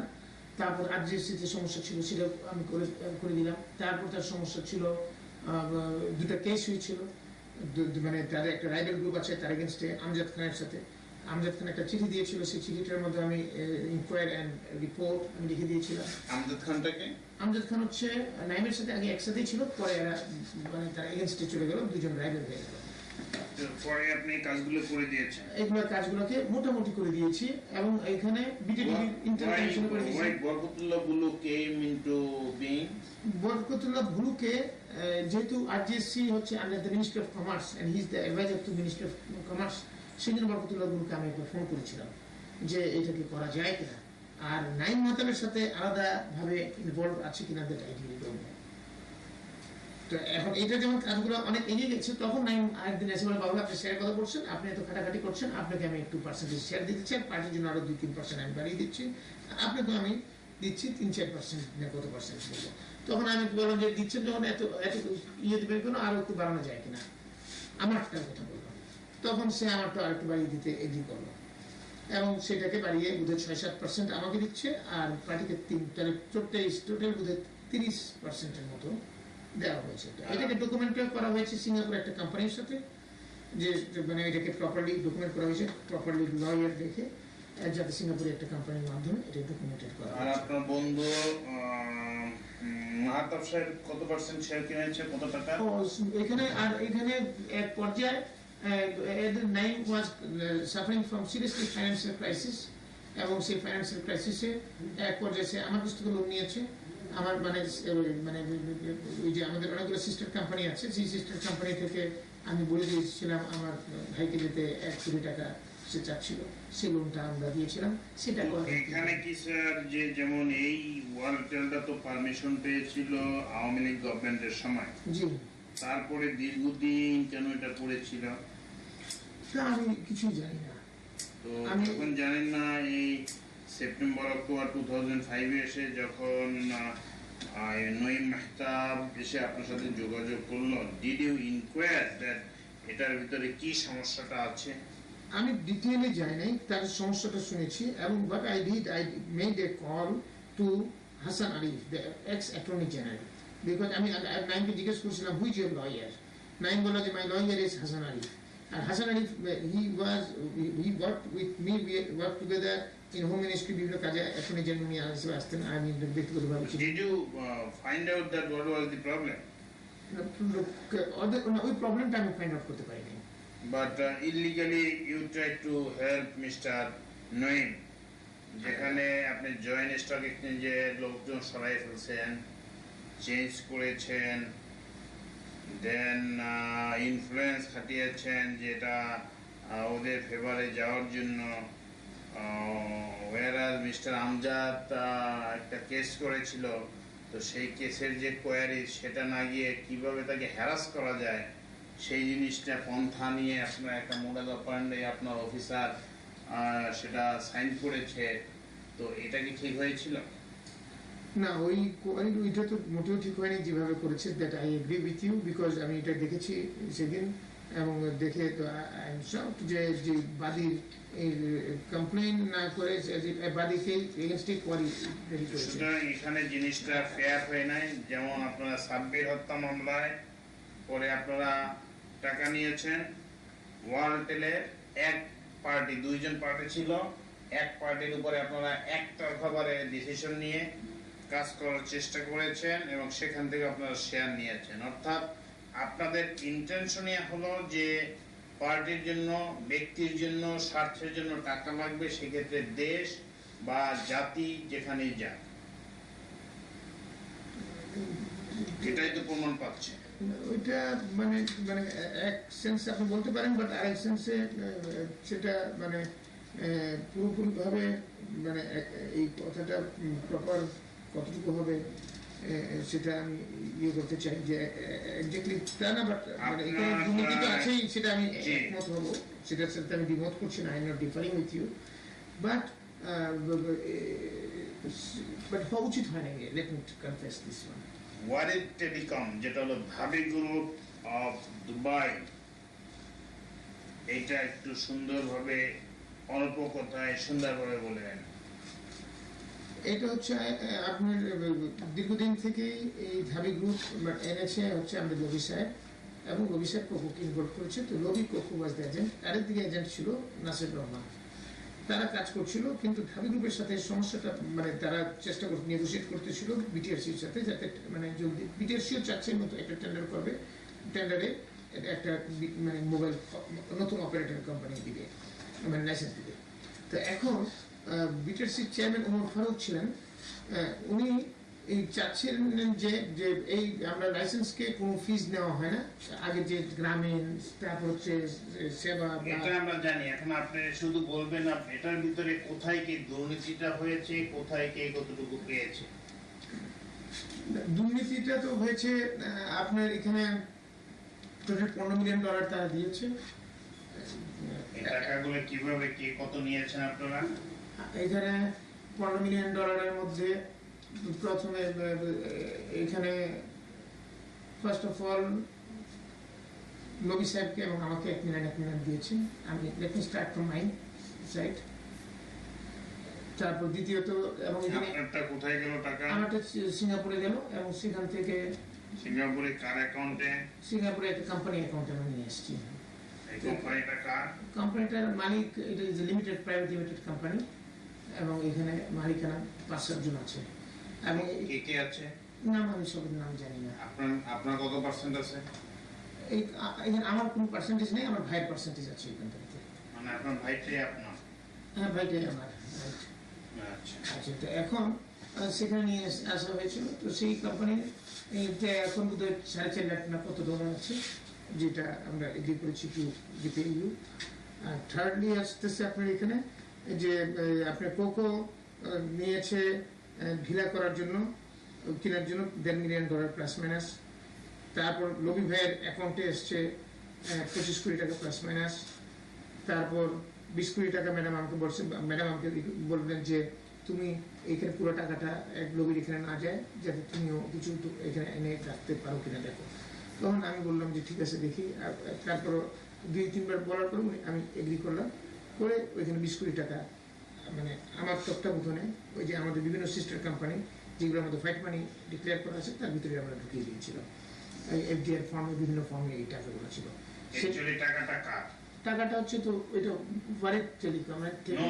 ওখান থেকে আপনারা পেয়েছেন, তো এখন এই 20 কোটি টাকার মালিকটা কি? মালিকটা তো হচ্ছে পার্টিটাকে, পার্টির জন্য 10 মিলিয়ন 5 মিলিয়ন ভাগ ছিল, 5 মিলিয়ন ছিল কোকো, আর কোকো আরো 5%, বা আমি জানতাম 10%, আমাকে লোকই বললো যে আজকে শুনলাম 5% আরো এক্সট্রা নাকি, সেটা 10% না 5%।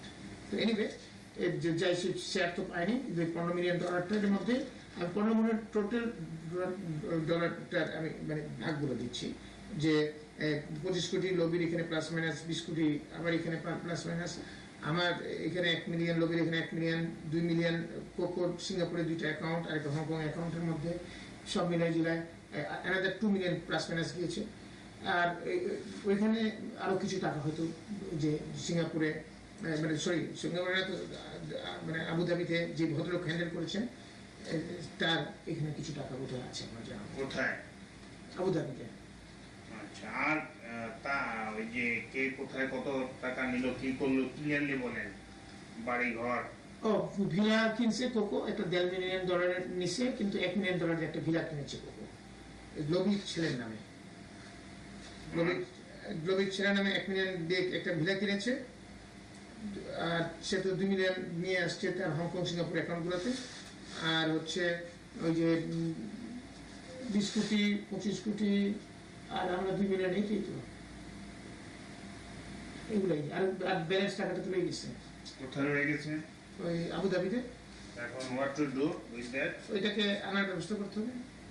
আর যে আরাফা কোকো সাহেবের যে বাড়িটা ভিলা কেনা হলো, তো সেটা কিভাবে প্রমাণ করা যাবে যেটা তারিখ কোকো সাহেবের? এটা লবির ছেলের নামে, যেহেতু লবি যদি কনফেস করে, লবির ছেলে কনফেস করবে। আর মেশিন রিডেবল পাসপোর্ট, এই ঘটনাটা কি? মেশিন রিডেবল পাসপোর্ট মানে আমার মানে একটা সেটব্যাক আমি বলবো, যে জিনিসটা আমি করে যেতে চাইও পারলাম না, এটা আমার আফসোস হয়ে গেছে। কেন পারলেন না? এটা আমি মনে করবো সাইফুর রহমান সাহেবের ছেলের কারণে। সাইফুর রহমান সাহেব এটাকে আগাতে দেয়নি, কারণ এটাকে প্রথম দিকে উনি খুব ইন্টারেস্টেড ছিলেন। আমরা তো এটা আমি অনেক লম্বা স্টোরি, এত লম্বা স্টোরি আমি ছোট করে বলছি, যে আমরা ন্যাশনাল কমিটি করে দিয়েছিলাম, যেখানে বিভিন্ন সংস্থাদের থেকে রিপ্রেজেন্টেটিভ নিয়ে এই বড় কমিটি বিভিন্ন ইউনিভার্সিটি থেকে মানে রিলেভেন্ট ডিপার্টমেন্ট প্রফেসরদেরকে নিয়ে সেই ন্যাশনাল কমিটি কানাডা গেছে, সিঙ্গাপুর, মালয়েশিয়া, বিভিন্ন দেশ ঘুরে এসে আমাদেরকে 5-6 মাস 1 বছর পরে 8-9 মাস পরে আমাদেরকে একটা রিপোর্ট, মোটা রিপোর্ট দেওয়ার পরে আমরা ন্যাশনাল ইকোনমিক কাউন্সিলে নেই, এটাকে ঠিক করে নিয়ে আসি। Then we have gone for international tender, আমরা কনসালটেন্ট নিয়োগ করি, ইন্টারন্যাশনাল টেন্ডার হয়। ইন্টারন্যাশনাল টেন্ডারটা এর মধ্যে দেখা যায় 4টা লোক মানে কোম্পানি পার্টিসিপেট করে। অ্যাট লাস্ট দেখা যাচ্ছে যে 2টা কোম্পানি দে কোয়ালিফাই। একটা কোম্পানির অফার ছিল 137 মিলিয়ন প্লাস মাইনাস ইউরো, আরেকটা কোম্পানির অফার ছিল 260 মিলিয়ন ইউরো। 137 মিলিয়ন ইউরো যেটা আছে, আমরা পুরো কাগজপত্র নিয়ে রেডি করে মানে আমরা এই যে পারচেজ কমিটিকে প্রস্তাবটাকে নিয়ে যাই, এবং পারচেজ কমিটিতে যখন নিয়ে যাই তখন দেখা যায় যে সাইফুর রহমান সাহেব খুব ইন্টারেস্টেড ছিলেন যে মানে এটাকে থ্রু করানোর জন্য, কারণ it is such a good project. এখানে শুধু যে মেশিনেবল পাসপোর্ট তা না, we were doing the national ID as well as national machinable visa and passport. এবং আমাদের এই প্রোগ্রামটা ছিল 3.5 বছর থেকে 5 বছরের মধ্যে আমরা বাংলাদেশে অলমোস্ট 12 থেকে 13 কোটি আমরা ন্যাশনাল আইডি দিয়ে দিব। That was the program. এবং এইখানে কি বলে এনআরডি একটা নতুন ডিপার্টমেন্ট হবে, আমরা পাসপোর্ট ডিপার্টমেন্ট থেকে লোক নিয়ে আসবো, ইত্যাদি ইত্যাদি। তো কিন্তু যেদিন পারচেজ কমিটি মিটিং হবে সেদিন দেখা যায় যে অর্থমন্ত্রী মহোদয় মিটিংয়ে আসলেন এবং এসে মিটিং স্টার্ট করার আগে উনি একটা বক্তব্য দিলেন, অলমোস্ট 10 to 15 মিনিটস বক্তব্য, এবং বক্তব্যের মধ্যে পুরোটাই মিশন টেবিল পাসপোর্ট এই প্রস্তাব নিয়ে, এবং উনি টোটালি এবং একটা নেগেটিভ ইমপ্রেশন ডেভেলপ করলেন, যাতে বিভিন্ন সদস্যরা বুঝে নিয়েছেন যাতে এইটার পক্ষে আর কথা বলা যাবে না, বিশেষ করে ওনার অধীনস্থ মন্ত্রণালয় যেগুলো আছে, যেমন planning minister and finance minister. Planning minister আন্ডারে আইএমডি থাকে, অনেকগুলো ডিপার্টমেন্ট আছে, তারা থাকে, তারপর হচ্ছে ইয়ার্ডির লোকজন থাকে, প্ল্যানিং মিনিস্ট্রি থাকে, এরা সবগুলো এসে এটাকে যাতে ওনাদের বিগ বস যেহেতু বলছেন আগে থেকে নেগেটিভ পজিশন নিয়ে আপনি, তো স্বাভাবিকভাবে ওনার নেগেটিভ পজিশনের কারণে অন্যান্য বেশ কিছু মন্ত্রীও নেগেটিভ পজিশন নিয়েছে। আমি চেষ্টা করেছি এটাকে আমার প্রেজেন্টেশনটা করে এটাকে সেল করার জন্য আইডিয়াটাকে, যে এটা দরকার, এখানে প্রতি বছর 2000 কোটি টাকা গভর্নমেন্ট রেভিনিউ আর্নিং পাবে, পাশাপাশি ন্যাশনাল আইডি হয়ে যাবে। এই national ID will help the nation as a whole. এটা ইলেকশন কমিশনের কাজে লাগবে। It will support the security of the government. It will মানে stop the pilferage of the বিভিন্ন forgeries. এইটা রাখেন, এখন কথা হচ্ছে জিনিসটা হলো না, কোন জায়গায় দুর্নীতিটা হলো, কার কার ইনভলভমেন্টটা ছিল সেটা বলেন। আচ্ছা, এখানে দুর্নীতিটা যে জায়গাটায় আছে এখানে হলো না, সাইফুর রহমান সাহেব এটা আটকিয়ে দিলেন, এবং এখানে আমরা যতদূর জানি এটার পিছনে ছিলেন ছোটন এবং কোকো আর ছোটন, ওই ইয়েটার পিছনে মেশিনের যে এইটার পিছনে, কারণ তারা আমাকে কয়েকবারই বলেছে। এক নম্বর। দ্বিতীয় নম্বর হচ্ছে হলো না যে কারণে, সেটা তো উনি যে দুইটা পয়েন্টে হলো না, যে দুইটা পয়েন্টের কারণে করো না, সেই দুইটা পয়েন্টে কিন্তু ভ্যালিডিটি করে না। এক নম্বর উনি বলেন যে এটাকে ক্যাবিনেট নিতে হবে। আমরা বললাম যে ক্যাবিনেট নেওয়ার কোনো কারণই নাই, কারণ এটা ন্যাশনাল ইকোনমিক কাউন্সিল কমিটি কর্তৃক অ্যাপ্রুভ হয়েছে, প্রাইম মিনিস্টার সাইন আছে, সুতরাং it is enforced by the cabinet, এটা কোনো প্রয়োজন নাই। তখন উনি বলেন যে এটা সিটিজেন, তোমার কি বলে, এটা আইডি কার্ড করতে গেলে ক্যাবিনেটে নিতে হবে, এমন সিটিজেন অ্যাক্ট পারমিট করে, সেটা উনি ভেবে। তারপর একটা বলেন যে ওনাকে ফান্ডের জন্য আমরা চিঠি দিয়েছি, তখন আমার জানা ছিল না যে আমরা আগে একটা চিঠি দিয়েছিলাম, উনারা রেসপন্ড করেন নাই, বাট আমরা চিঠি দিয়েছিলাম। তার মানে উনি যে দুইটা পয়েন্টে আটকালেন, সেই দুইটা পয়েন্টেই মানে ভ্যালিড না, আমি সেটাই কারণ এই এক্সপ্লেনেশনটা দিলাম। আর পরবর্তীতে আমি জানতে চেষ্টা করলাম, যেহেতু এটা হলো না, আমি ওনার থ্রু হিজ পিএস আমি অন্য মানুষ লাগিয়ে জানার চেষ্টা করলাম যে কেন উনি হঠাৎ করে চেঞ্জ হলেন কেন। কারণ উনি তো, আমি যখন ফোনে কথা বলি, মিটিংয়ের ডেট নেই, তখন তো উনি খুব এনকারেজ ছিলেন এবং পরে চেঞ্জ। তো ওনার পিএস এর মাধ্যমে আমি এটাকে জানলাম, মানে অন্য একটা থার্ড পার্সনের মাধ্যমে জানলাম যে উনি যখন গাড়ি করে, সেদিন উনি সিলেট থেকে আসছেন, এসে প্লেনে এয়ারপোর্টে নেমে গাড়ি করে আসতেছেন, তখনই টনি ফোন করেছিল, ওনার ছেলে, বড় ছেলে নাসির রহমান, এবং ওনাকে মানা করছে to stop this project and not to allow to go through. কেন? Because নাসির রহমান আগে প্রথম যে একটা কোম্পানি ছিল, সেটা হচ্ছে ক্যানাডিয়ান নোট, তারা একটা প্রস্তাব নিয়ে আসছিল, তারা বলতেছে বিও হিসেবে করবে সেই প্রজেক্টটাকে, বিও হিসেবে করবে, সেটাকে তো আমরা বের করে দিলাম। তখন তারা ওই টেন্ডারে পার্টিসিপেন্ট ডিসকোয়ালিফাই হলো। তারা চাচ্ছিল যেহেতু নাসির রহমান তার শেয়ার পাবে না, তার বিজনেস ইনভলভমেন্ট নাই, সেই জন্য এটা স্টপ করছে, আর কিছু সিম্পল এজ দ্যাট। টেলিটক সম্বন্ধে কিছু বলেন। টেলিটক সম্বন্ধে আমি এতটুকু জানি যে এই প্রজেক্টটাকে যথেষ্ট দুর্নীতি হয়েছে, এবং এটা আমাদের কোকো এবং বাবু, সাইফুর রহমান সাহেবের আরেক ছেলে, ছোট ছেলে। এখানে কি পরিমাণ টাকা ডিল হয়েছে আমি তো জানি না, তবে মানে এটা শুনেছি আমি, ওই দু একজনের কাছে, তুহিন ওর কাছে একদিন আসছিল, অনেক কথা কমপ্লেন টমপ্লেন করলো, যাটুকু শুনেছি যে $10 মিলিয়ন, তো প্লাস মাইনাস সব। কে পেয়েছে এটা?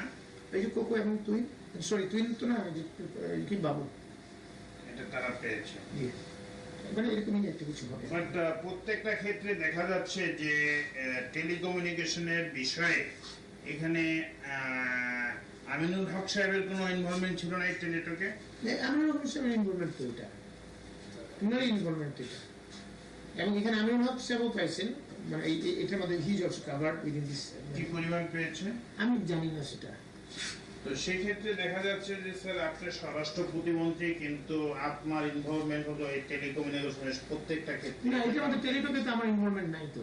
টেলিটক না, ওয়ারিড, দেন আদার, ওইটা শুধু ওই যে যেটা বিটিআরসির সাথে রিলেভেন্ট ছিল লাস্ট পার্টে, তখন বিটিআরসির চেয়ারম্যান যেটা হোম সেক্রেটারি ছিল, এবং হোম সেক্রেটারি হিসেবে he worked with me very closely and he knows me very well, এবং ওনাকে আমি খুব ভালো জানতাম। তো he has developed a confidence on me, তো উনি আমার সাথে কথা বলতেন এবং অনেকেই মনে করতো যে বাবু সাহেবের কাছে গেলে বোধহয় কাজ হবে এই তো এখানে আপনার একটা পার্সোনাল ইন্টারেস্টও জড়িত ছিল। না, আমার পার্সোনাল ইন্টারেস্ট তো ইন্টারেস্ট নিয়ে আমি কোনো কাজ করি নাই, কিন্তু পরবর্তীতে যেমন আপনাকে এই যে ওয়ারিদের যে টাকাটা আমাকে মানবিলা দিয়েছো, আমি কিন্তু কখনো চাইনি, এটা কিন্তু কোকো নিজের থেকে দিয়েছে। সেটা তো লোক সামলাতে পারলেন না। I am sorry for that. আপনার এই যে জঙ্গিবাদ, বাংলাদেশে জঙ্গিবাদের উত্থান এবং জঙ্গিবাদ, এখানে কার কার দায়বদ্ধতা, আপনার দায়বদ্ধতা, এটা সম্বন্ধে একটু বলেন। জঙ্গিবাদের তো উত্থান হয়েছে, আমরা কার কার মদদে হলো, কি হলো, একটু ক্লিয়ারলি বলেন। মদদে আমি খুব একটা মানে মনে করি না যে এটাতে No, আপনি you did say something, try to remember. বেশ আমি ওর জন্য ওইটা বাংলা ওইটাতে আমি যাচ্ছি, কিন্তু that is a localised problem, সেটা আমি বলছি আপনাকে, সেটা হচ্ছে লোকালাইজড প্রবলেম। এবং সেখানে সর্বহারারা ওইখানে ওই যে রানীনগর, আত্রাই, বাগমারা এইসব জায়গায় বেশ কিছু লোক মেরে ফেলছিল, এবং ওই যে আমাদের দুলু তার ভাইকে মেরে ফেলছে, আগে ভাগনাকে মারছে, বেশ কয়েকজনকে মেরে ফেলছে। তো মেরে ফেলার পরে এরা করছে কি, বাংলা ভাইয়ের সাপোর্টটা নিছে, এবং যেটা তারা খুব অন্যায় করছে। এই বাংলা ভাইয়ের সাপোর্ট নিয়েছে এবং বাংলা ভাইয়ের সাপোর্ট নিয়ে ওইখানে ওরা আবার বাংলা ভাই ওরা ওই সর্বহারাদের মারছে। এবং সেই সময় আমাদের police has not done at all a proper job, যেই জন্য আমরা এসপিকে, রাশেদ যে তখন এসপি ছিল মাসুদ, পরবর্তীতে আমরা চাকরি খেয়েছি এবং কি বলে আমরা স্টেপ নিয়েছি। আর সেই সময় তারা এইটাকে করতে গিয়ে ওই মানে বাংলা ভাইয়ের নামটা প্রকাশ পায় এবং মিডিয়াতে সাংঘাতিক কাভারেজ পায়, এবং বাংলা ভাই মোটামুটি ইয়েতে যায়। এবং আমি মনে করি সেখানে সাথে জঙ্গিবাদের ইনভলভমেন্ট আছে, আমি মনে করি না সেটাকে, কারণ that was A localised, but সেটার কারণে মানে মানে বাংলা ভাই খুব এনকারেজ হিরো, নিজেকে হিরো মনে করছে, সেটা আমি মনে করি যে সেখানে তাকে বাংলা ভাইকে এই মানে ওই সময় ওই সাপোর্টটা দেওয়ার কারণে বাংলা ভাই বিকামে হিরো, এবং হিরোর কারণে এইরকম একটা করার মতো দুঃসাহসিকতা দেখাতে পারছে, দ্যাট আই এগ্রি। তো এখন পরবর্তীতে এই জঙ্গিবাদের মধ্যে যে শায়েক রহমান মেইন ছিল, হি ইজ দ্য মেইন ম্যান, কি বলে শায়েক আব্দুর রহমান। এবং শায়েক আব্দুর রহমান তিনি কিন্তু উনি নিজেই সিদ্ধান্ত নিতেন, এবং সিদ্ধান্ত নিয়ে হি ওয়াজ এ কাইন্ড অফ ডিক্টেটর। যেটুকু আমরা জানতে চাচ্ছি যে এখানে আপনার যে ব্যর্থতা, 17ই আগস্ট বোমা হামলা হলো, তারপরে কি হলো, what was the opinion of prime minister and others, and ব্যর্থতা, এটা নিয়ে বলেন। এখানে তো ব্যর্থতা তো 17ই আগস্ট মানে কত তারিখে যিনি বোমা মারলো, এটা ভুলে গেছি ডেটটা। এনিওয়ে যেদিন বোমা মেরেছে 63টা ডিস্ট্রিক্টে বোমা মেরেছে, এবং সেদিন আমরা একটা মিটিংয়ে আমি ছিলাম, এবং একটা থেকে একটা খবর পাওয়ার পরে it was a great surprise for me, and I was shocked, and I was really upset যে এই জিনিসটা হলো কীভাবে। We cannot accept it because it is a coordinated and organized, well-planned operation. We have to consider in that way. এবং সেটাকে আমরা of course আমি নিজেকে মনে করেছি এটা ব্যর্থতা, সেটা আমাদের সকলের ব্যর্থতা, এটা আমার, এবং সেই ব্যর্থতার মধ্যে I should be the number one because I being the home minister I had to be the number one. তো সেটা আমি তো অ্যাকসেপ্ট করি। আর দ্বিতীয়ত আসতেছে, প্রাইম মিনিস্টার তখন চায়না ছিলেন, উনি চায়না থেকে আসার পর ওনাকে আমরা আসতে বলেছি, উনি চলে আসছেন। আসার পরে আমি দেখা করতে যে কথা ছিল, আমরা আলোচনা করে রেখেছিলাম যে I should be the first man to meet her and give the total explanation, কয়জন ধরা পড়েছে, কি হয়েছে না হয়েছে ইত্যাদি। বাট আমি ঢোকার আগেই ওইখানে ঢুকে গেছিল কি বলে আপনার কি বলে খন্দকার মোশাররফ হোসেন, আমানুল্লাহ আমান, মির্জা আব্বাস, এরা ঢুকে, যেহেতু বেশ কিছু হাতে নাতে ধরা পড়েছিল ওই জঙ্গি, তারা মানে ওই যে বোমাটা রেখে চলে যাচ্ছিল, যাওয়ার পথেই হয়তো বোমাটা ফুটে গেল, তখন পাবলিকই ধরছিল এদেরকে। তো তাদের অনেকগুলোকে ধরা হয়েছে, এবং তাদের স্বীকারোক্তি অনুযায়ী আমরা ধরেছি। সেরকমভাবে দেখা গেছে বিভিন্ন মাদ্রাসার বা মৌলানা সাহেবরা অনেক ধরা পড়ে গেছিল, প্রায় 50-60 জন বা 70 জন বা 100 জন, মানে সেই সেম ডেতেই ধরা পড়ছে, এবং যারা মানে হাতে নাতে ধরা পড়া। তখন সেই জন্য তারা এসে বললো, এবং তাদের লিঙ্ক অনুযায়ী আবার আমরা যখন ধরা শুরু করছি, বিভিন্ন কমপ্লেন আসছে, এবং এখানে ওনারা যে কমপ্লেন করছেন আমার এগেনস্টে যে আমি হচ্ছি এই মানে সব মোল্লাদেরকে ধরে ফেলতেছি, এবং মান্নান ভূঁইয়ার কথা বলছেন যে মান্নান ভূঁইয়ার কথাতে বাবুল চলে হোম মিনিস্টার, এবং সে ডিপার্টমেন্টের সাথে ছাড়া কারোর কথা শুনে না, ইত্যাদি ইত্যাদি। Lot many complaints they made to prime minister. তো ম্যাডামের কাছে যাওয়ার সাথে সাথে উনি তো এমন ক্ষেপে উঠলেন আমার উপরে, কি পাইছো তুমি, কয়জন আমেরিকার ধরলা, এটাকে ধরছো না, সব মোল্লাকে ধরতেছো, তুমি জানো যে আমরা জোট আছে, আমাদের জোটের পার্টনার সব ধরে ফেলাইতেছি ইত্যাদি ইত্যাদি। তুমি হচ্ছে মানান ভূঁইয়ার ট্যাডো, মানান ভূঁইয়ার পিছু পিছু ঘুরো, আর হচ্ছে তুমি এখন কি মানান ভূঁইয়ার রয়্যাল এজেন্ট হচ্ছো, এরকম ভাবে কথা বলছো, রয়্যাল এজেন্ট হচ্ছো তুমি, রয়্যাল এজেন্ট। হ্যাঁ মানে এরকম ভাবে কথা বলে ফেলেন। আর আমি মানে বিলিভ মি সেই সময় আমি বাড়িতে কেঁদে দিই, এমন একটা আমার রাগে, এবং আমি শুনে আমি বললাম, তখন আমি বললাম যে দেখেন যারা যারা ইনভলভ তাদেরকে ধরেছি এবং প্রত্যেকটা লোক ইনভলভ, এবং এদেরকে আমাকে ধরতে হবে, আমি এখানে যে ইনভলভ না তাকে আমি ধরবো না। এবং আই টুক এ স্ট্যান্ড, এবং বলে যে না, আমি দেখতে চাই তুমি কাকে ধরছো এবং কয়জন ধরছো, কি ধরছো, লিস্ট চাই আমি। এবং নেক্সট ডেতে I came again, I have given the list, এবং আমি ওনাকে বললাম যে ইয়েস আমি মানান ভূঁইয়ার এখানে যাই, এই কারণে যাই, আমি কথা বলি শেখুর রহমানের সাথে, মুসলিমের কাছে, কি মানান ভূঁইয়া তিনজন সিনিয়র মন্ত্রী, তিনজনের সাথে কথা বলি, কিন্তু তিনজনের মধ্যে আমি মানান ভূঁইয়াকে দেখি মোর রেশনাল কথা বলেন, আর ওনারা মোটিভেটেড কথা বলেন, সেই জন্য ওনার কাছে আমি বেশি যাই। আমি এইভাবে চলে আসছি। ওখানে এখন জঙ্গিবাদের সাথে জড়িত জি, আপনাদের পার্টির কারা কারা ইনভলভ ছিল? জঙ্গিবাদের সাথে জড়িত আমাদের পার্টির মানে যেটা অভিযোগ আছে, পত্রিকায় অভিযোগ করে বিভিন্ন ভাবে, যেমন দুলুর কথা বলে, আমিনুল হকের কথা বলে, আমাদের কি আলমগীর সাহেবের কথা বলে, নাদিম মোস্তফার কথা বলে, আমাদের মিনুর কথা বলে মেয়র। কিন্তু আমাদের যখন ইনকোয়ারির পরে মানে বিভিন্ন মানুষকে অ্যারেস্ট করা হলো, তখন কিন্তু এই নামগুলো আসেনি। এখন স্যার আপনার দুর্নীতি সম্বন্ধে কিছু বলেন। আমার দুর্নীতির মধ্যে হচ্ছে তিনটা দুর্নীতির মধ্যে, আমি মেজর দুর্নীতির মধ্যে আমার গভর্নমেন্ট হয়ে গেছে, সেটার মধ্যে একটা হচ্ছে ওয়ালটন, একটা হচ্ছে ওয়ালটন বসুন্ধরা ওয়ারিদ। এছাড়া আমি কোন মানে মাইনর দুর্নীতির মধ্যে যে জমির কথা বলেছি, সাভারের জমির কথা, আরো এরকম দুই একটা হয়তো থাকতে পারে। কত জমি আপনি ইয়ে করেছেন? সাভারে 10 একর জমি, যেটা আপনার থাই অর্কিড একটা মানে কি জানি কি বলে, থাই মাল্টিপল এগ্রো, এই জমিটার কারণেই তো ইমন ক্রস ফায়ারে পড়েছিল। ইমন এটার কারণে ক্রস ফায়ারে হয়েছে, আমি এটা মানতে রাজি না। কারণ ইমন ক্রস ফায়ার এটার কারণে হবে, সেটা আই ডোন্ট অ্যাকসেপ্ট ইট। কিভাবে অ্যাকসেপ্ট করবেন? কারণ ক্রস ফায়ার হয়েছে সেটা হচ্ছে ক্রিমিনাল হিসাবে, এবং ক্রস ফায়ার হওয়ার পরে আমি জেনেছি যে ইমন নামে সাংবাদিক বিপদ পত্রিকায় যখন এই হাসিনা একদিন বক্তৃতা দিয়ে দিছে যে ইমান আলী নাকি একজন হত্যা হয়েছে ইত্যাদি ইত্যাদি, তখন আমি খোঁজ করছি এবং জানছি, তখনই আমি জানছি, এবং আমি নিজেও জিজ্ঞেস করছি কেমনে কোনো কি হলো, তো এটা র্যাপ করেছে, এবং র্যাপের কাছে খোঁজ নিয়ে জানতে পারবো। আপনার উৎকোচ বা আপনি যে অর্থ গ্রহণ করেছেন কার কার কাছ থেকে, সেটা একটু বলবেন? আর আমি একটু বলিনি দুর্নীতির প্রসঙ্গ, তো তিনটার দুর্নীতির কথা বলেছি আমি, এটা ছাড়া আপনি যে আমি আসতেছি সেটা আমি বলবো। আর স্বরাষ্ট্র মন্ত্রণালয়ের ব্যাপারে আমি একটু বলে দিই যে স্বরাষ্ট্র মন্ত্রণালয় আমি মানে আল্লাহর রহমতে এখন পর্যন্ত আমার নিজের চেয়ারের পবিত্রতা আমি রক্ষা করছি, যে স্বরাষ্ট্র মন্ত্রণালয় আমি কোনো দুর্নীতির মধ্যে কি ধরনের কার কার কাছ থেকে টাকা নিয়েছে? আচ্ছা, টাকা যেটা হয়েছে সেটা হচ্ছে আমার লোন, অনেক লোন ছিল বিভিন্ন ব্যাংকে, আমার প্রায় এখনো বিরাট অঙ্কের লোন আছে, এবং সেই লোনগুলো রিপেমেন্ট করার জন্য তারেক সাহেব আমাকে ইমিডিয়েটলি গভর্নমেন্ট ফর্ম করার পর 40 লাখ টাকা দিয়েছিলেন, যাতে আমার লোনগুলো মেনটেন করতে পারি আমি।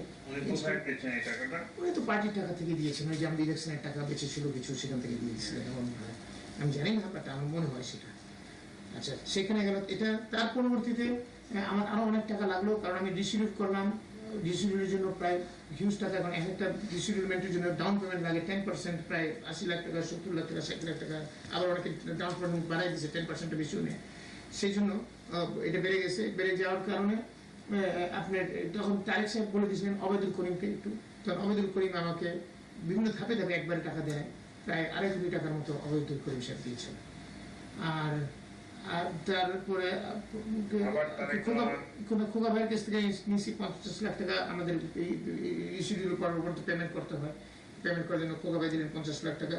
আর পরে আবার যখন ইলেকশন আসলো, এখন এই তাছাড়াও 2006 সালে তারেক রহমান আপনাকে আরো একটা টাকা দিয়ে ইলেকশনের সময় আবার 50 লাখ টাকা দিলেন, যাতে তখন আমার ওই ইনস্টলমেন্ট পেমেন্টগুলো রেগুলার রাখতে পারি। আরো 50 লাখ টাকা দিলেন। এছাড়া আর অন্য কোথাও আর আপনি আর আর কোনো আবার এই টাকাগুলো কি আপনি পেমেন্ট করেছেন? এটা এখনো পেমেন্ট করিনি, বাট এটা লোন হিসেবে আছে। 2002 সালে আপনি টাকা নিয়েছেন, এখনো পেমেন্ট করেন নাই, তার অর্থ ইট ওয়াজ দি টোকেন অফ গিফট এটা পার্টি থেকে দিয়েছিল। তারেক রহমান। জি, পার্টি থেকে শুধু আমাকে না, এই ধরনের আরো অনেকেই এই সাপোর্টটা করেছে।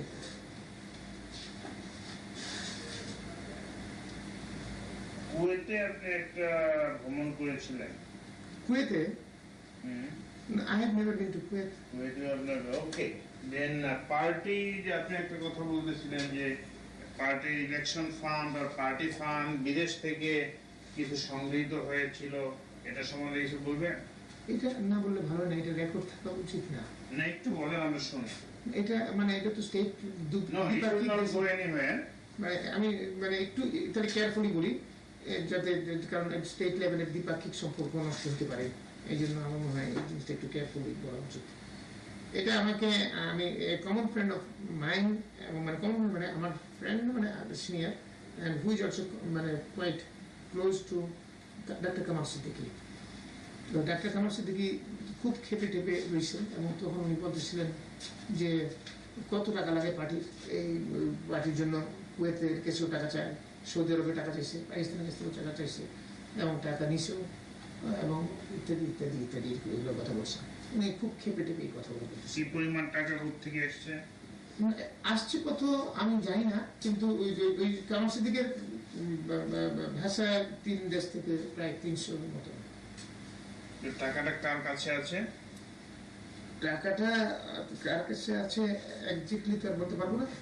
তো এটা আমরা ধারণা করি, অনেকে মনে করে পাকিস্তানের টাকাটা হয়তো শাহাদুল কাদের চৌধুরী গেছে, আর কুয়েত বা ইয়ে থেকে যেগুলো আসছে সেটা হয়তো তারেক সাহেবের তার বিভিন্ন লোকের কাছে রাখছে। যেমন তারেক সাহেব রাখতে পারে ওনার আইএসডি গ্রুপের ফ্রেন্ডদের কাছে রাখাটা আপনিও তো খুব ক্লোজ ছিলেন। আমি ক্লোজ থাকবো তারেক সাহেব, আবার এখানে আবার যেটুকু প্রয়োজন সেটুকু কথা বলতেন। আমি তারেক সাহেবকে জিজ্ঞেস করেছিলাম এই কথাটা এখানে। আই হ্যাভ আস্কড হিম যে কত টাকা, কারণ উনিও টাকা করে ফেলে যে পার্টির টাকা নাই, এইটা পার্টির টাকা লাগবে। আমি ওনাকে বলি যে কেন আপনার টাকা পাইছেন? তো উনি প্রথমে অস্বীকার করেন, পরবর্তীতে উনি স্বীকার করছেন। তবে আমি যখন অ্যামাউন্ট বললাম উনি অত অ্যামাউন্ট উনি মানতে রাজি নন, উনি না আরো কম পাইছে, এত যত বছর তো দেয় এরকম। এক্ষেত্রে আপনার দুর্নীতি সম্বন্ধে আপনি কি অনুতপ্ত? আপনি যে পরিমাণ দুর্নীতি করেছেন? আমার ওই যে তিনটা আমি বলেছি, অফকোর্স আমি অনুতপ্ত। I feel very very sorry about it, এবং আমি অনুতপ্ত, এবং I Do you want to say something to the nation or the people আমার মনে about হয় your deed, mistake? আমার মনে হয় নেশনকে বলাটা কি ঠিক হবে? Okay, to your confession. To my confession I can say always. My confession, yes, I am মানে sorry to the extreme, and আমি নিজেকে মোটামুটি দুর্নীতির বাইরে রেখেছিলাম, কিন্তু এই তিনটা আমাকে কেন আল্লাহবাক জানেন আমার মাথায় ঝুঁকে গেল, এবং আমি এটার মধ্যে ইনভলভ হলাম, এবং এটার জন্য আমি আসলে খুব অনুতপ্ত, দুঃখিত, এবং আমি নিজেকে গিল্টি ফিলিংস আমার আছে। ওভারঅল আপনার বর্তমান অবস্থানে পার্টি সম্বন্ধে, বিএনপি পার্টি বা বিএনপি সম্বন্ধে আপনার মন্তব্য? বিএনপি সম্বন্ধে আমার মন্তব্য হচ্ছে অ্যাজ এ হোল বিএনপি পরিবারতন্ত্রের মধ্যে ঢুকে গেছে, এবং সংস্কার দরকার কিনা? অবশ্যই সংস্কার দরকার, এবং সংস্কারের জন্য আমাদের গঠনতন্ত্র সংস্কার ইজ দ্য ফার্স্ট ফেজ হওয়া উচিত, এবং এটা হওয়া উচিত, এবং চেয়ারপারসনের যে অথরিটি, একক অথরিটি, সেটাকে আরো লিবারালাইজড এবং ডাইলুটেড করা উচিত। আচ্ছা, তো অন্যান্য পার্টি সম্বন্ধে আপনার মন্তব্য? অন্যান্য পার্টির সম্বন্ধে একই জিনিস, আওয়ামী লীগের একই অবস্থা। শেখ হাসিনা পার্টি সভাপতি হিসেবে total authority of the party, এবং একইভাবে বিএনপির মতন ওনারও গঠনতন্ত্র করা আছে। তো সেটাও আমি মনে করি সেই জিনিসটা থাকা উচিত না, এবং সেই জিনিসটাকে ঠিক অন্যান্য পৃথিবীর দেশগুলোর মধ্যে যেভাবে পার্টির গঠনতন্ত্র হয় সেই একইভাবে হওয়া উচিত। সেখানেও কি ওই সব পার্টির মধ্যে যে দুর্নীতি হয়েছে বলে কি আপনি মনে করেন পার্টির নেতাদের? হ্যাঁ দুর্নীতি তো আছে তাদের মধ্যে, ডেফিনেটলি আছে। আচ্ছা, তো আর কিছু আপনি বলতে চান ফর দি নেশন, যে দেশটা কিভাবে উন্নতি হতে পারে? না, আমি মনে করি at the moment it is an opportunity for the country, for the nation, for the people, for the ruling government. Certain works which is very difficult for a political government, but this government can do those things, those critical jobs and odd jobs. And যে জিনিসটা কাজ করতেছে বর্তমান government, I appreciate that, I acknowledge that, I Okay, support sir. that. Thank you very much, and take rest. And if you want to tell anything more, you can.